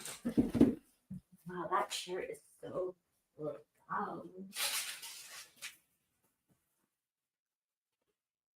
Sorry for the eating of the ASMR portion. I need a fry for chapter 129. Okay, we ready? Oh my God. Wait, one more bite. Okay, awesome. All right. Wow, they're cold. Okay. Chapter 129. Moscow, Idaho, May 3rd, 2024. When it comes to saying goodbye to the police department he's served for over 31 years, Chief Fry knows better than to try to get through it live. Instead, he sits near the front of the audience in the conference room of Moscow's Best Western Hotel next to Julie and his kids while the assembled guests watch him give the farewell speech he'd recorded on video a week earlier. The raw, emotional, authentic performance would not be highly rated by his former press coach, Aaron Snell. And it's all the better for that. The chief's voice cracks and he stumbles over his words as he runs through the very long list of people to thank. To everyone who worked the Idaho 4 homicides, Idaho State Patrol, FBI, Moscow officers, Latah County prosecutors, and the Idaho Attorney General's office. You are all the unsung heroes who did and continue to do a great job because of how you did your job. You have brought trust and respect back to law enforcement community, to the Moscow police personnel. You truly are top notch. He runs through his list. Bill Thompson, colleagues, patrol, corporals and sergeants, command, his family, his kids, his sons-in-law. And then finally, he gets to Julie. God knew I needed a strong wife, he says, tears welling at the thought of the woman who kept his whiskey levels in check during the winter of 2022 and who's always been there for him. He and Julie recently took the Berkman personality test, and James wasn't shocked to discover that the colors of his personality were red for action, energy, green for communication, and blue for creativity, and that Julie's was yellow for order. She completes me, he says. Everyone in the room knows that this isn't farewell to James Fry so much as see you later. Before he retired, the chief announced publicly that he would run for sheriff in November 2024. He'll be up against Richie Skiles, the incumbent, which is somewhat awkward because they know each other well. This is Moscow after all. And both men are well liked. But if he doesn't win that, he'll find something to keep him in the mix. Even so, the retirement of James Fry marks the end of an era, one in which the Moscow PD faced the most high profile and arguably the most horrific challenge in its history. The house at 1122 King Road may be demolished, but for the people in this room, bears scars that will last forever, long after Brian Cobberger has finally faced justice, whenever and wherever that happens.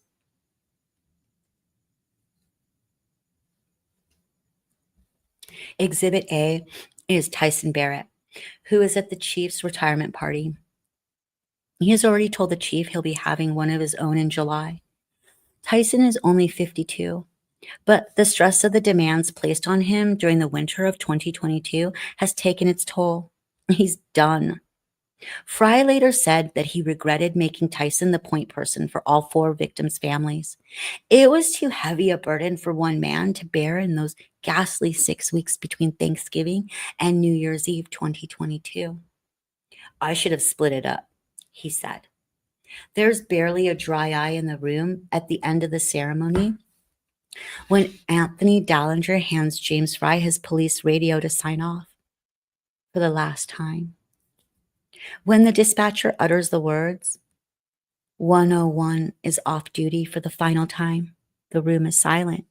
Heavy, says Dallinger, the new chief. In conclusion, definitely a little heavy. Chapter 130.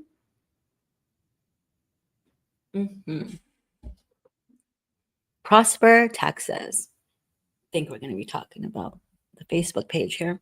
Prosper, Texas, May 20th, 2024. Drama's about to start, you guys.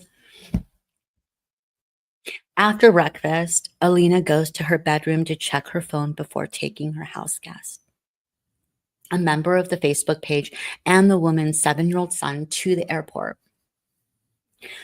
She's away for about 15 minutes. When Alina returns, she's clearly distressed. Her house guest observes that Alina's face is unrecognizable from all the tears. What's happened in those 15 minutes is an argument over text message with Christine, which has accumulated in all the work Alina has done. On all 10 of the Facebook pages she created and administered with her oldest friend, being eradicated. It's devastating. Alina is hardly in a fit state to drive, so her house guests take an Uber to the airport. Once she's alone, Alina returns to bed and stays there for the next 3 days. The fight between the 2 Facebook page founders began when Christine texted Alina to ask if she was promoting a new case discussion page about the recent controversial suicide of a Myrtle Beach woman, Micah Miller, whose husband was the pastor of a local church. Alina replied that she was. Christine responded that she couldn't believe Alina had started something without her. Alina explained that she had joined a crime scene collective as part of a victims advocacy foundation because she believed it would result in paid work, which she desperately needed.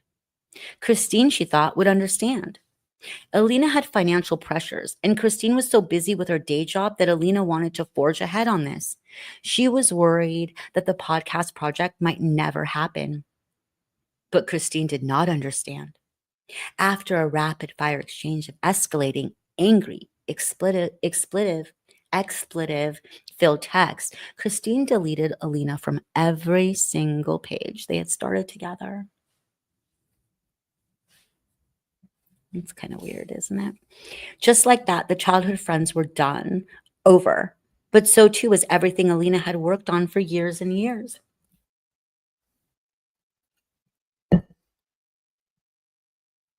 And almost immediately, their dispute became public. Christine posted to the Facebook page her side of the story and Alina's quote, betrayal. The post garnered 28,000 views and almost 500 comments. Not all of them were positive. What does this have to do, some members asked, with the tragic murders of 4 young innocents in Idaho? Olivia Gonzalez was one of those members. She messaged Christine that she felt what she'd written on the page was inappropriate. Olivia felt very sorry for Alina. She knew firsthand how hard Alina worked.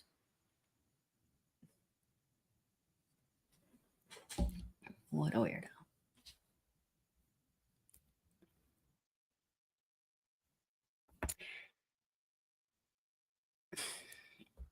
Olivia could see how consistently and often Alina had intervened on the page to squash some of the more outlandish conspiracy theories and victim blaming. Fearing that the page might be deleted suddenly in the midst of the fracas, Olivia joined another, smaller page, the University of Idaho Murders Case Discussion, as a backup. A couple of days later, Alina became its administrator. It's not the outcome Alina had imagined when she and Christine started their page and it took off so quickly. And it's not what Christine wanted either. The old page no longer accomplishes what it did at the height of the investigation. Despite the building anticipation around the upcoming trial, there's less media interest in the Facebook page than there used to be. Neither Alina nor Christine is invited to go to Jesus. Neither Alina nor Christine is invited to go on News Nation much anymore. Privately, both women regret that the page's focus turned away from the victims and toward their messy personal affairs. But it's too late to mend fences. You think? Weird. Chapter 131, Moscow, Idaho, May 30th, 2024. Yet again, Steve thinks this hearing is a complete waste of everyone's time.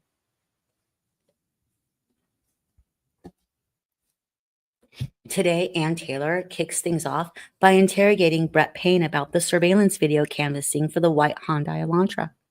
She asked him to take her back in time to December 23rd, 2022, when he received Cobberger's phone records for the 48 hours around the murders and then issued a warrant for the 6 months prior to it. Payne patiently explains that he deferred to the FBI expert, Special Agent Nick Balance, to analyze the phone records and that the PCA, probable cause affidavit, no surprise, was put together based on input from the experts at command. It's clear from the matter-of-fact way Payne answers Taylor's questions that he's describing the workings of well-oiled investigation. All the different teams and experts do what they do individually, then click together. But Taylor is looking to exploit any gaps in the machinery. She homes in on the fact that investigators didn't create a central inventory for the thousands of hours of video surveillance. Rather, it's stored on different thumb drives. And because he was focused early on video that was relevant for the PCA, the video with the Elantra in it, Payne doesn't know where it is, where all of it is. Taylor wants the video they have on I-95, the main route back to Pullman, because the Elantra doesn't appear in it. In Payne's probable cause affidavit, he was careful not to specify which route Cobberger took from Moscow back to Pullman. Steve can see that the defense attorney is looking for any sort of hole. It's an absurdly low bar, he thinks. Worse, though, the technique plants seeds of doubt. Taylor is, quote, poisoning the audience by saying that there's no connection, that there's no video, Steve said. So when she starts doing that shit, I start getting impatient with Thompson and saying, she's kicking your ass in there and you need to stand up for us. Thompson is trying to push back. He's told the judge, the characterization that we're just consciously withholding information to the defense is utter nonsense. Indeed, at this point, Taylor concedes the state has given the defense a 50 terabyte hard drive, more than 13,000 photographs, more than 15,000 video clips from businesses, and more than 8,000 video clips from residences. But Steve doesn't think Thompson is doing enough to manage public perception. He's upset with how Thompson questioned one of the defense's expert witnesses on April 10th. You acknowledged falsely that Mr. Cobberger allegedly stalked one of the victims. That's false. You know that to be false, Thompson said. The defense expert confirmed that the information was false. Steve is totally confused. Maybe Thompson is being strategic, or maybe stalking has some legal definition that Steve isn't aware of. But as far as he knows, and Steve knows a lot at this point, Cobberger for sure looked in at the King Roadhouse several times before the night of November 13th. Steve has even gotten hold of a video of a car idling outside it for 15 minutes. He isn't positive, but it looks similar to Cobberger's. He's fairly certain from his own research that Cobberger showed up at the UI cafeteria and that he was looking up restaurants with vegan options in the area. There's only one, the Mad Greek, where Maddie and Xana worked. So how can Thompson say there was no stalking? Maybe there's some rule around the term stalking, Steve reasons, where you have to physically communicate. I don't know, but I do believe that these victims were selected. I think he picked them and he monitored them. He studied them. He hunted them. And every father and mother's understanding is that he stalked them. Meanwhile, in court, he's got to sit through more mind-numbing technical testimony from Cy Ray, a cell phone geolocation data analyst who says essentially there's stuff missing from the record and he's missing data. About 2 to 3% of the location data from Cobberger's phone could be important. Steve figures he knows a heck of a lot more about cell phone data than this guy. What they should be getting into, Steve thinks, is the trial date and Cobberger's alibi. In April, Taylor filed papers saying that Cobberger would use an alibi defense. She wrote that Cobberger, quote, was out driving in the early morning hours of November 13th, 2022, as he often did to hike and run and or see the moon and stars. He drove throughout the area south of Pullman, Washington, west of Moscow, Idaho, including Wauwaukai Park. What kind of half-baked alibi is that? Steve said. I mean, stargazing? Give me a break. Why doesn't Thompson try to get it thrown out as evidence? Steve doesn't get it. Not least because on the night of the murders, he's discovered there was very little visibility. The hearing ends with the state getting nowhere. As far as he can see, this afternoon session to talk further about the IGG is closed. Steve hears through the grapevine that during the closed sessions, the judge reams out Taylor. He would have liked to see that. For the moment, he and Christie use the only leverage they have, the media. They issue a statement. Wasn't this hearing supposed to address a motion to compel discovery? How did it evolve into attack on the probable cause affidavit, the prosecution's witnesses, training records, and their evidence gathering techniques? The court needs to take control of the case and the attorneys involved. As long as the court continues to entertain anything and everything at every hearing, the delay will never end. Chapter 132, Priest Lake, Idaho, June 2024. It's a beautiful day when Stacy Chapin gets the call from Bill Thompson's office. Next week, there's a hearing at which finally, the judge will set a trial date. It will likely be summer 2025. Thompson would like for it to happen when there's no students around. He's pointed out to the judge that the high school is opposite the courthouse.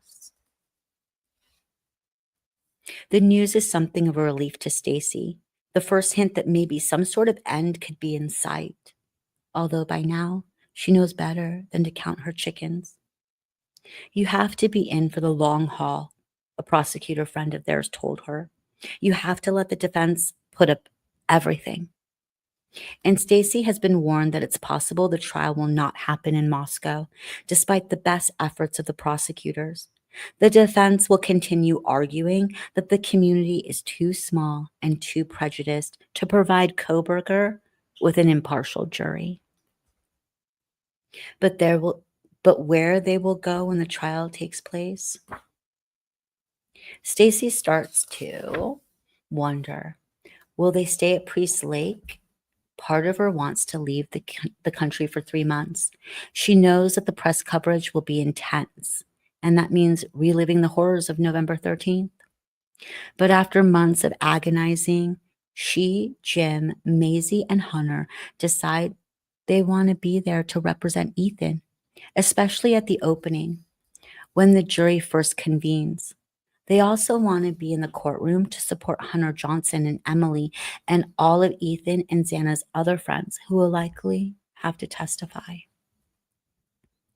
It will be a necessary but sorry interruption from the new normal that's finally emerging.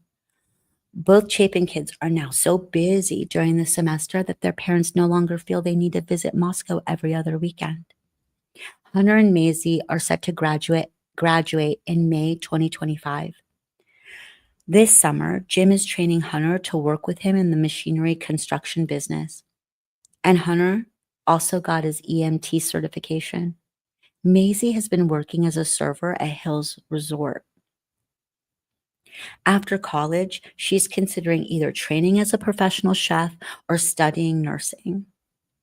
Public speaking, Stacy is finding, is a positive thing for her to do, provided it's in an appropriate form that focuses not on the salacious aspects of the murders, but on the family values that are Stacy's strong suit. She loves to talk about Ethan, but she's also beginning to realize that there's an appetite out there for the positivity that she and Jim are trying to create to remember him by. In April, Stacy flew to LA to record an episode of The Squeeze, the mental wellness podcast hosted by the actor Taylor Lautner, who starred in the Twilight films, and his wife, Taylor Dome. When Lautner asked her what she felt about Cobberger's trial and the path to justice, Stacy said, "One of the greatest messages I feel like that we've done in handling the situation, nothing changes the outcome. We cannot bring Ethan back.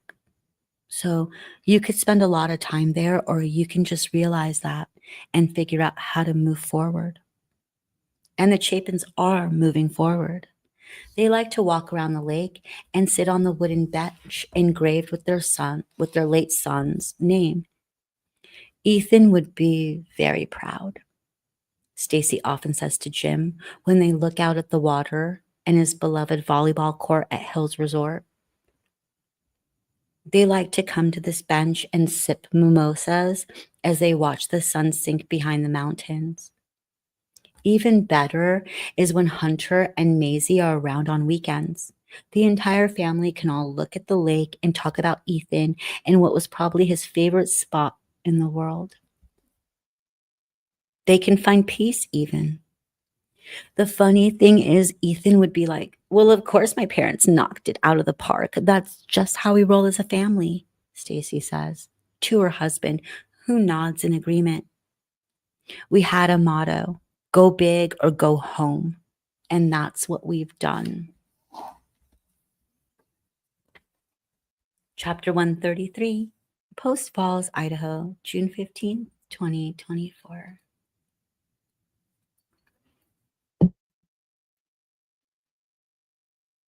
The black tie crowd at the inaugural Make It Pink Gala is so large, it's hard to see everyone who's turned out to support the new Made with Kindness nonprofit that's been set up in honor of Maddie and Kaylee by Maddie's sorority friend, Ashlyn Couch.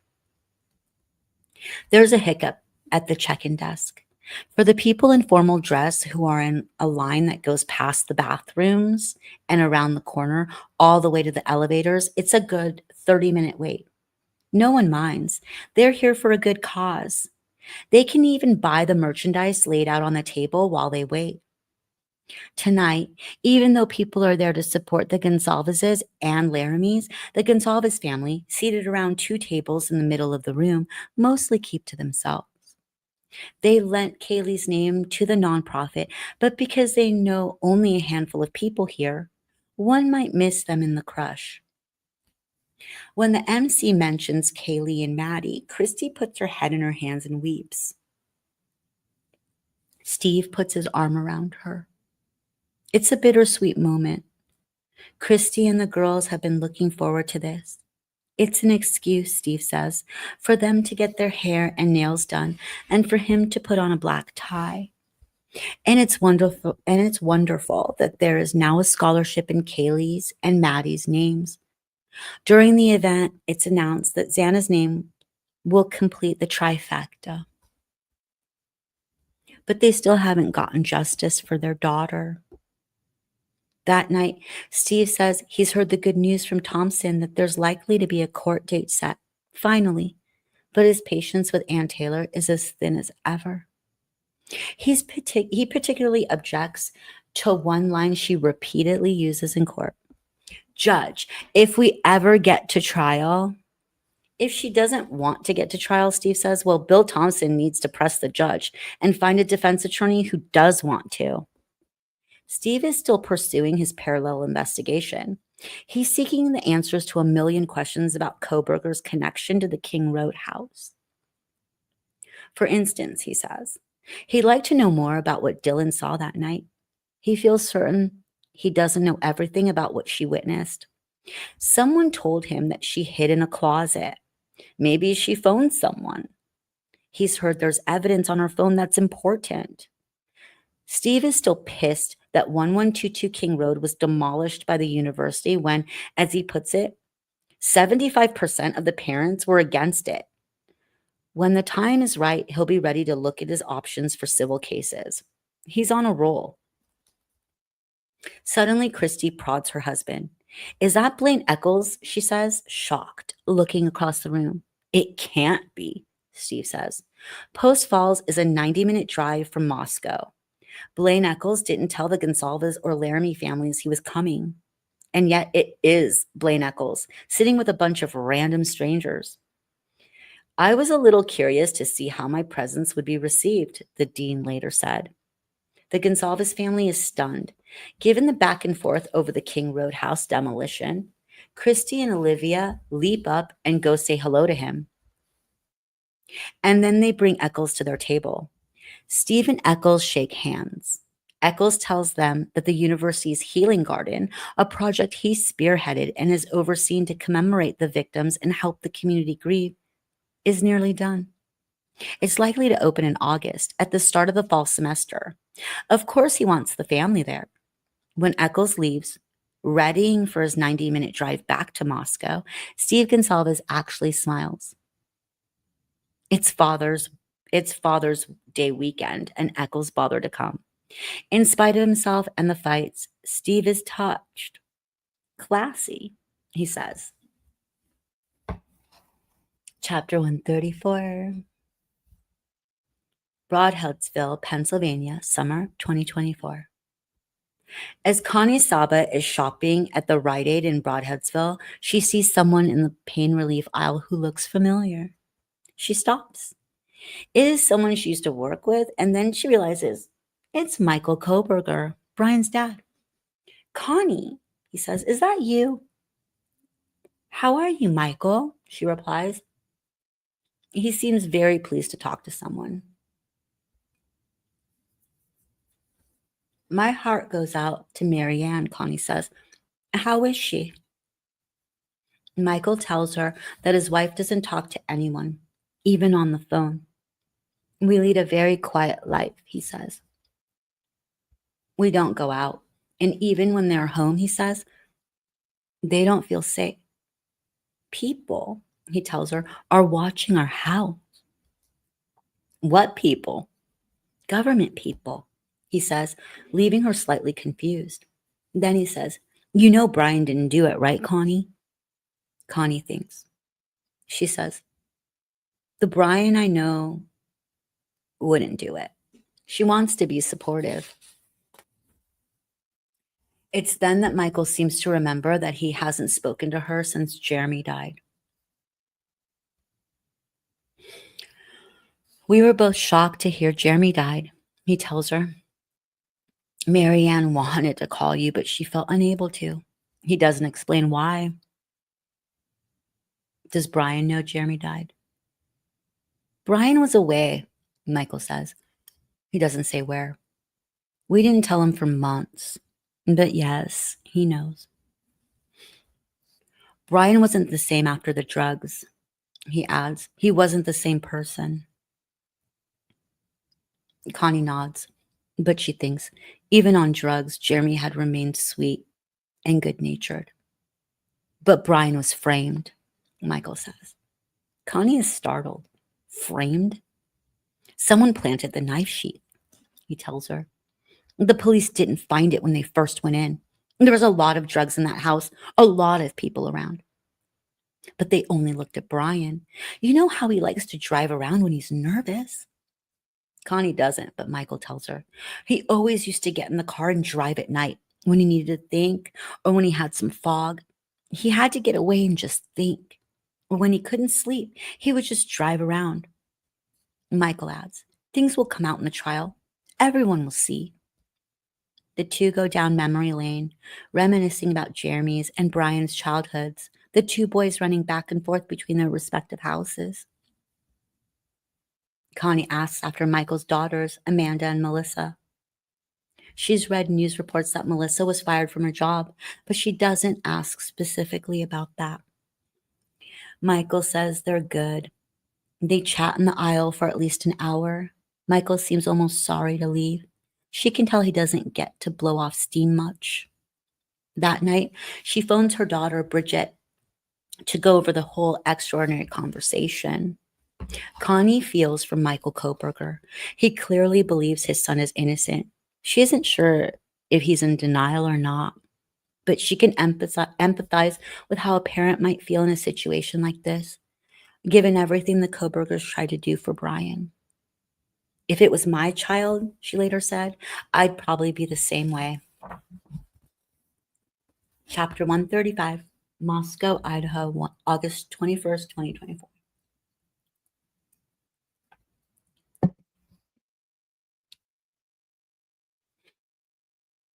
It's blistering hot, but the Sikhai brothers wear their suits nonetheless. They want to honor Ethan. Stacy Chapin hugs each of them as they file into the new Vandal Healing Garden and Memorial for the dedication ceremony. She's asked Blake Eccles earlier if the guys could sit close to the Chapins. It's the first time since the tragedy of November 13th that representatives of all four victims' families are together in Moscow.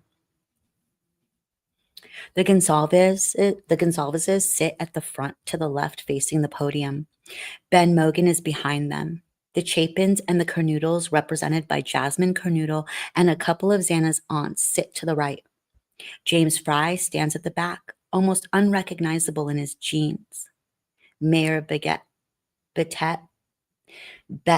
whatever, I can't say I know, is there. So are most of the Moscow PD. They're standing guard. I think it's because I don't have respect for him. There's still some true crime maniacs around who are unhealthily obsessed with the King Road murders. Occasionally they surface on campus.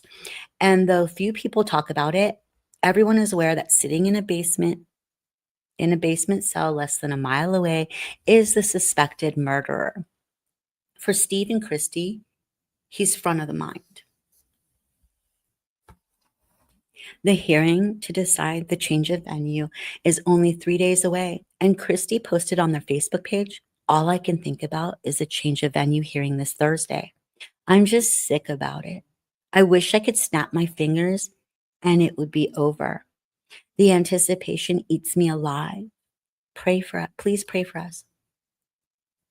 Today, though, the Gonsalves family is not on defense. In fact, they're fully supportive of Dean Eccles and the university. Christy even wears a t-shirt emblazoned with Vandal Strong. Steve Gonsalves chats amicably with Chief Fry. He shakes Jim Chapin's hand. Dean Eccles hands him a folder of Kaylee's work. Steve and Christy do several interviews with local media. They say that, yes, it's hard to be here, but they're glad to honor their daughter. They think the healing garden is a wonderful idea. Dean Eccles came up with the concept of the garden after the vigil. He knew that the university needed to memorialize the Idaho Four. And while they were at it, he thought, why not create a space to remember all the UI students who passed away too soon while attending college? There had been 4 student deaths since November 2022. So the dean invited everyone to discuss where the space might go and what it could look like. More than 100 students, among them Hunter Chapin, and faculty members came. Eccles created a garden committee that included not just landscape architects, but representatives of the victims' fraternities and sororities.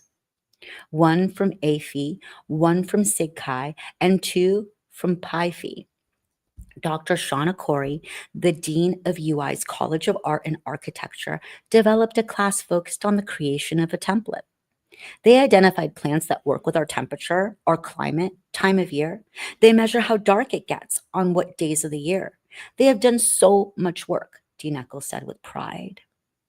Earlier in the spring of 2023, the 4 families were invited to sit in on the class and give their input. Stacy felt that it was one of the most cathartic experiences she and Jim had had since Ethan's death.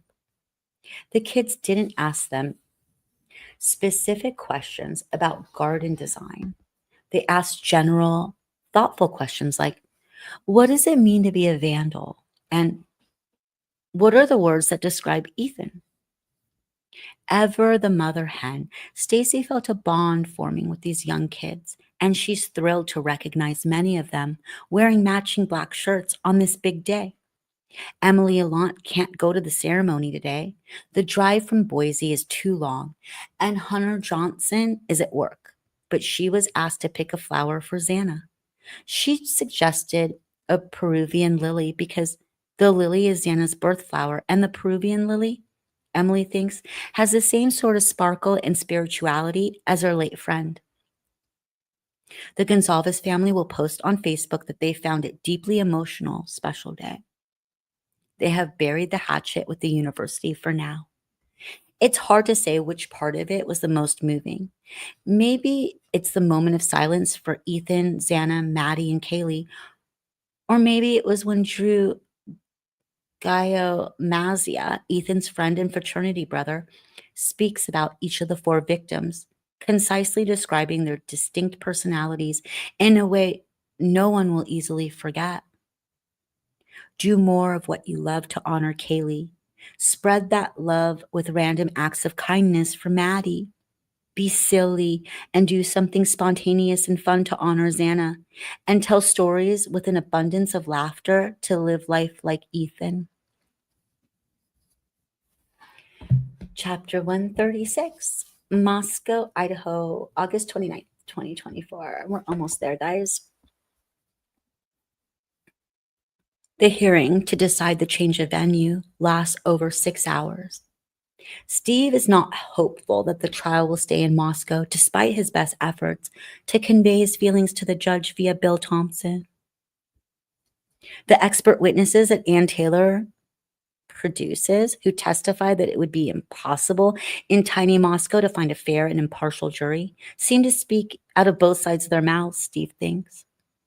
One expert says you can call the jury and they can still remain impartial. And another expert says you hear something and you can never forget it. Get it out of your head, Steve says afterward. But he's gotten the impression for months now that Bill Thompson doesn't really want to run the risk of having a trial in Moscow because of the university. The problem, Steve thinks, is that some of these people seem to put the university first, ahead of the victims. They all went there. Thompson said in court it would be better to avoid having a trial when students are around. That's why he wants to have it in the summer. Steve was not pleased when he heard that. I mean, that's kind of a weird way to present 4 murders to a judge, he said. He's also worried that the university timetable will give Ann Taylor some excuse to push the trial back beyond next summer. So even though he feels that it should be local and that it will be one heck of an inconvenience for him and Christy if it gets moved all the way to Boise, he also figures it might not be all bad to get out of the cozy cabal that is Moscow. He'd welcome a new judge. Today, Judge John C. Judge typically punts making a decision at the hearing itself. He thanks both sides for their really solid arguments. I would say that professionally, this is the most difficult decision I've ever had to make, he adds. On September 6th, in the form of a written decision, the bad news arrives. The judge writes that the defense has met, quote, the rather low standard of a basis to move venues. It isn't just that the media storm might have swayed jurors. There are the practical considerations of a tiny courthouse and staff. The Gonsalveses post their reaction on their Facebook page.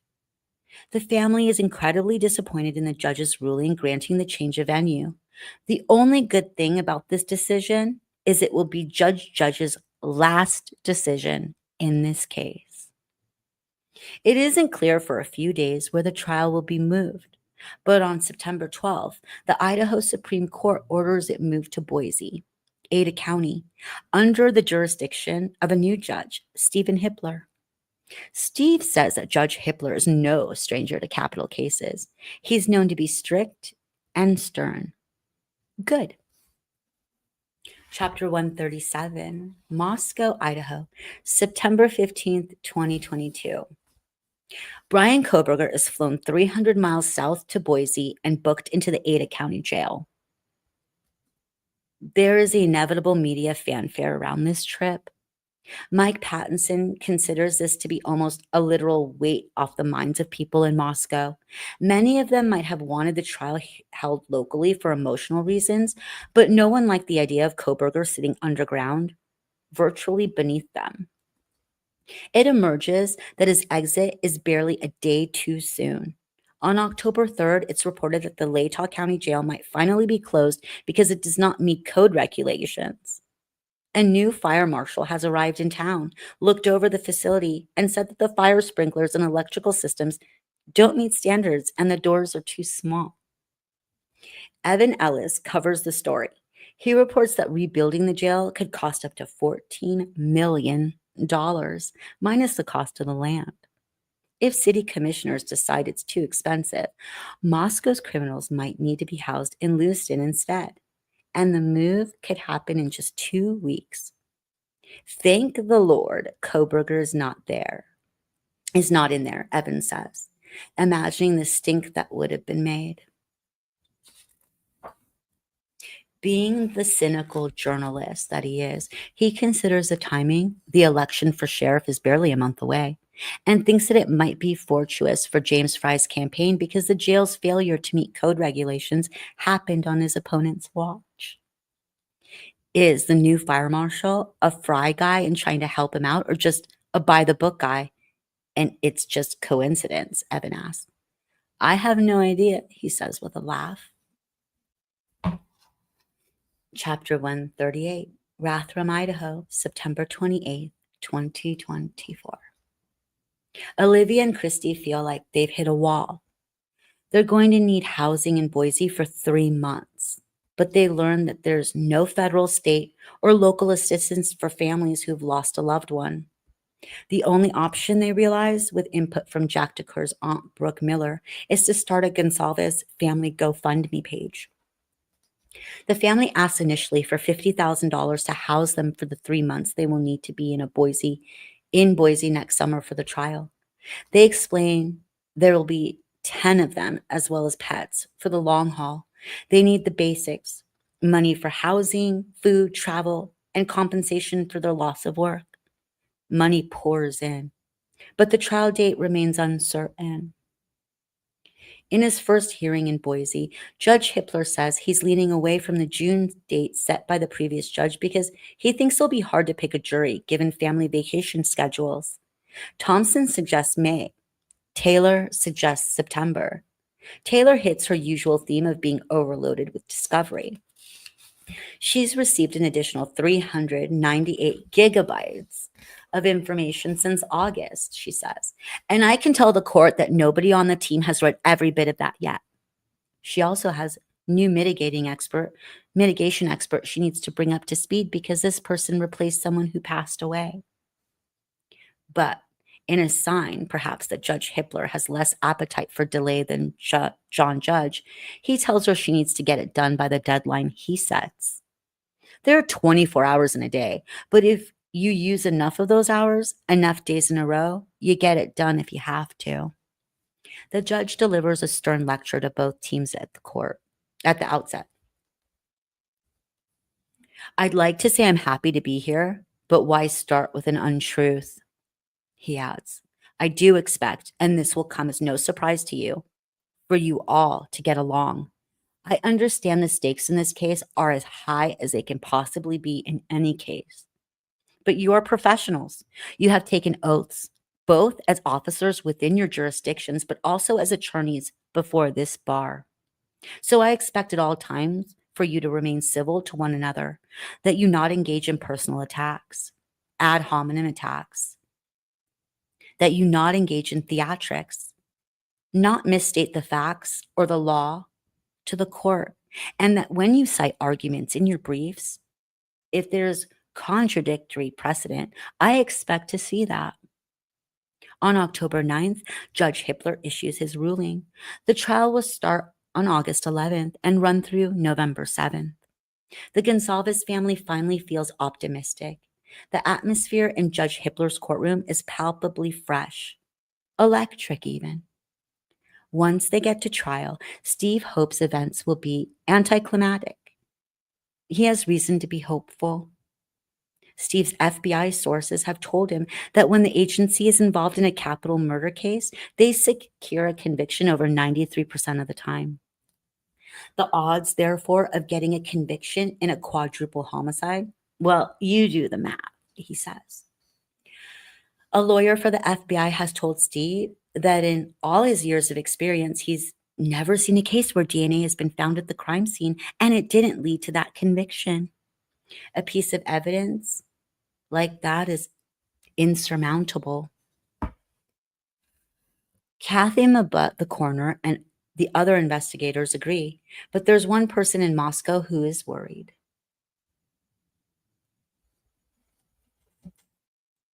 Mike Patterson, the Moscow lawyer and Ann Taylor's old classmate, isn't so confident. Ann's a sharp litigator, he says. He wouldn't want to bet against her. Mike hopes he's wrong, but if it's just a knife sheath that happens to have Cobberger's DNA on it, what does that mean? He asks. Is the DNA by itself enough proof? Taylor will argue that it isn't. She will also likely, quote, challenge the process upon which investigators came about his DNA, Mike believes. She may even offer alternative theories or suggest that somebody, perhaps a crooked police officer, could have planted it. So now the stage is set for the drama that will begin in August. The moment when Emily, Hunter Johnson, Bethany, Dylan, Ava, Jack Decor, Adam, and so many others in the victim circle will likely have to take their positions in the witness box and relive the horrific events of November 13th. As to whether Brian Cobberger will be found guilty or be acquitted, that's a story for another time. Epilogue. The orange "no trespassing" sign is the only indication that something terrible happened here. The patch of land where 1122 King Road once stood is now strangely peaceful. Green shoots springs out of the earth. Birds sing. Students come and go from the houses and dorms all around. But no one stops to gawk anymore. There's nothing to see, just a small field that's overrun with weeds. Most of the students now on campus are of a different, younger generation. They have no memory of Ethan, Xana, Maddie, or Kaylee. They have no memory of the parties, the laughter, and the life that once blazed here. They have no memory of the deck where the inhabitants drank coffee and posed for Instagram photos.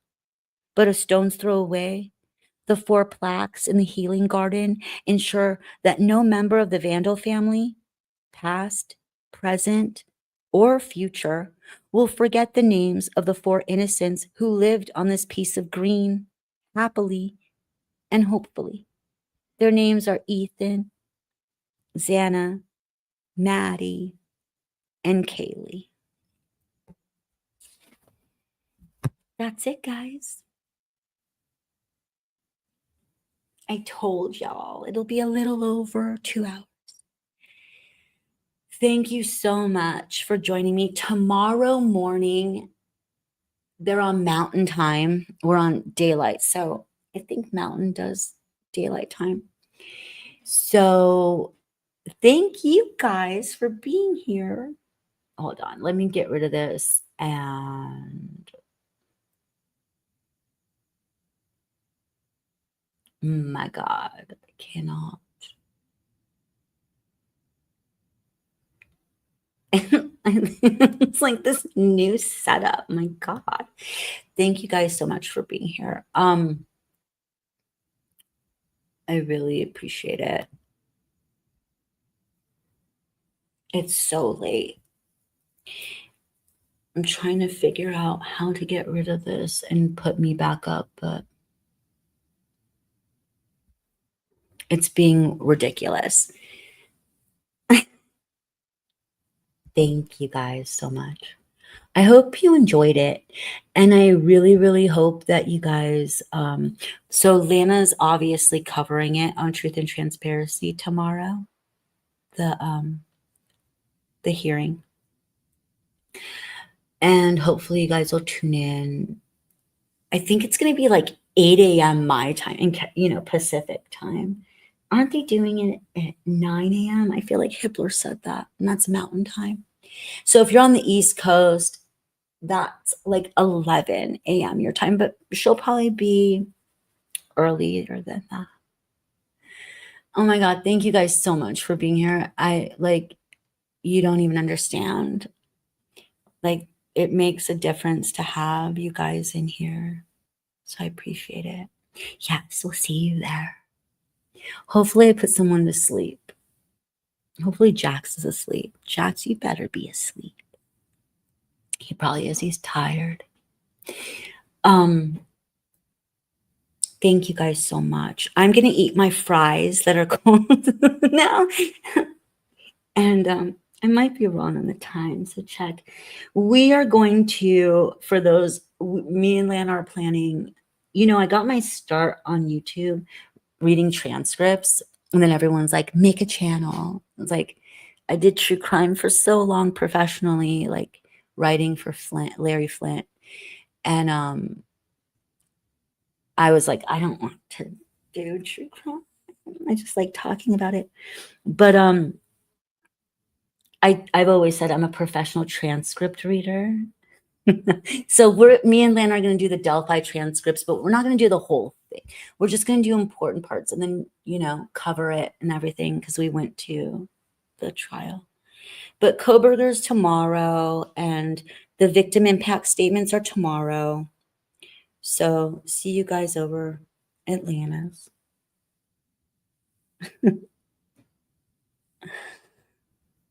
What? Mama Hen, what are you having to live?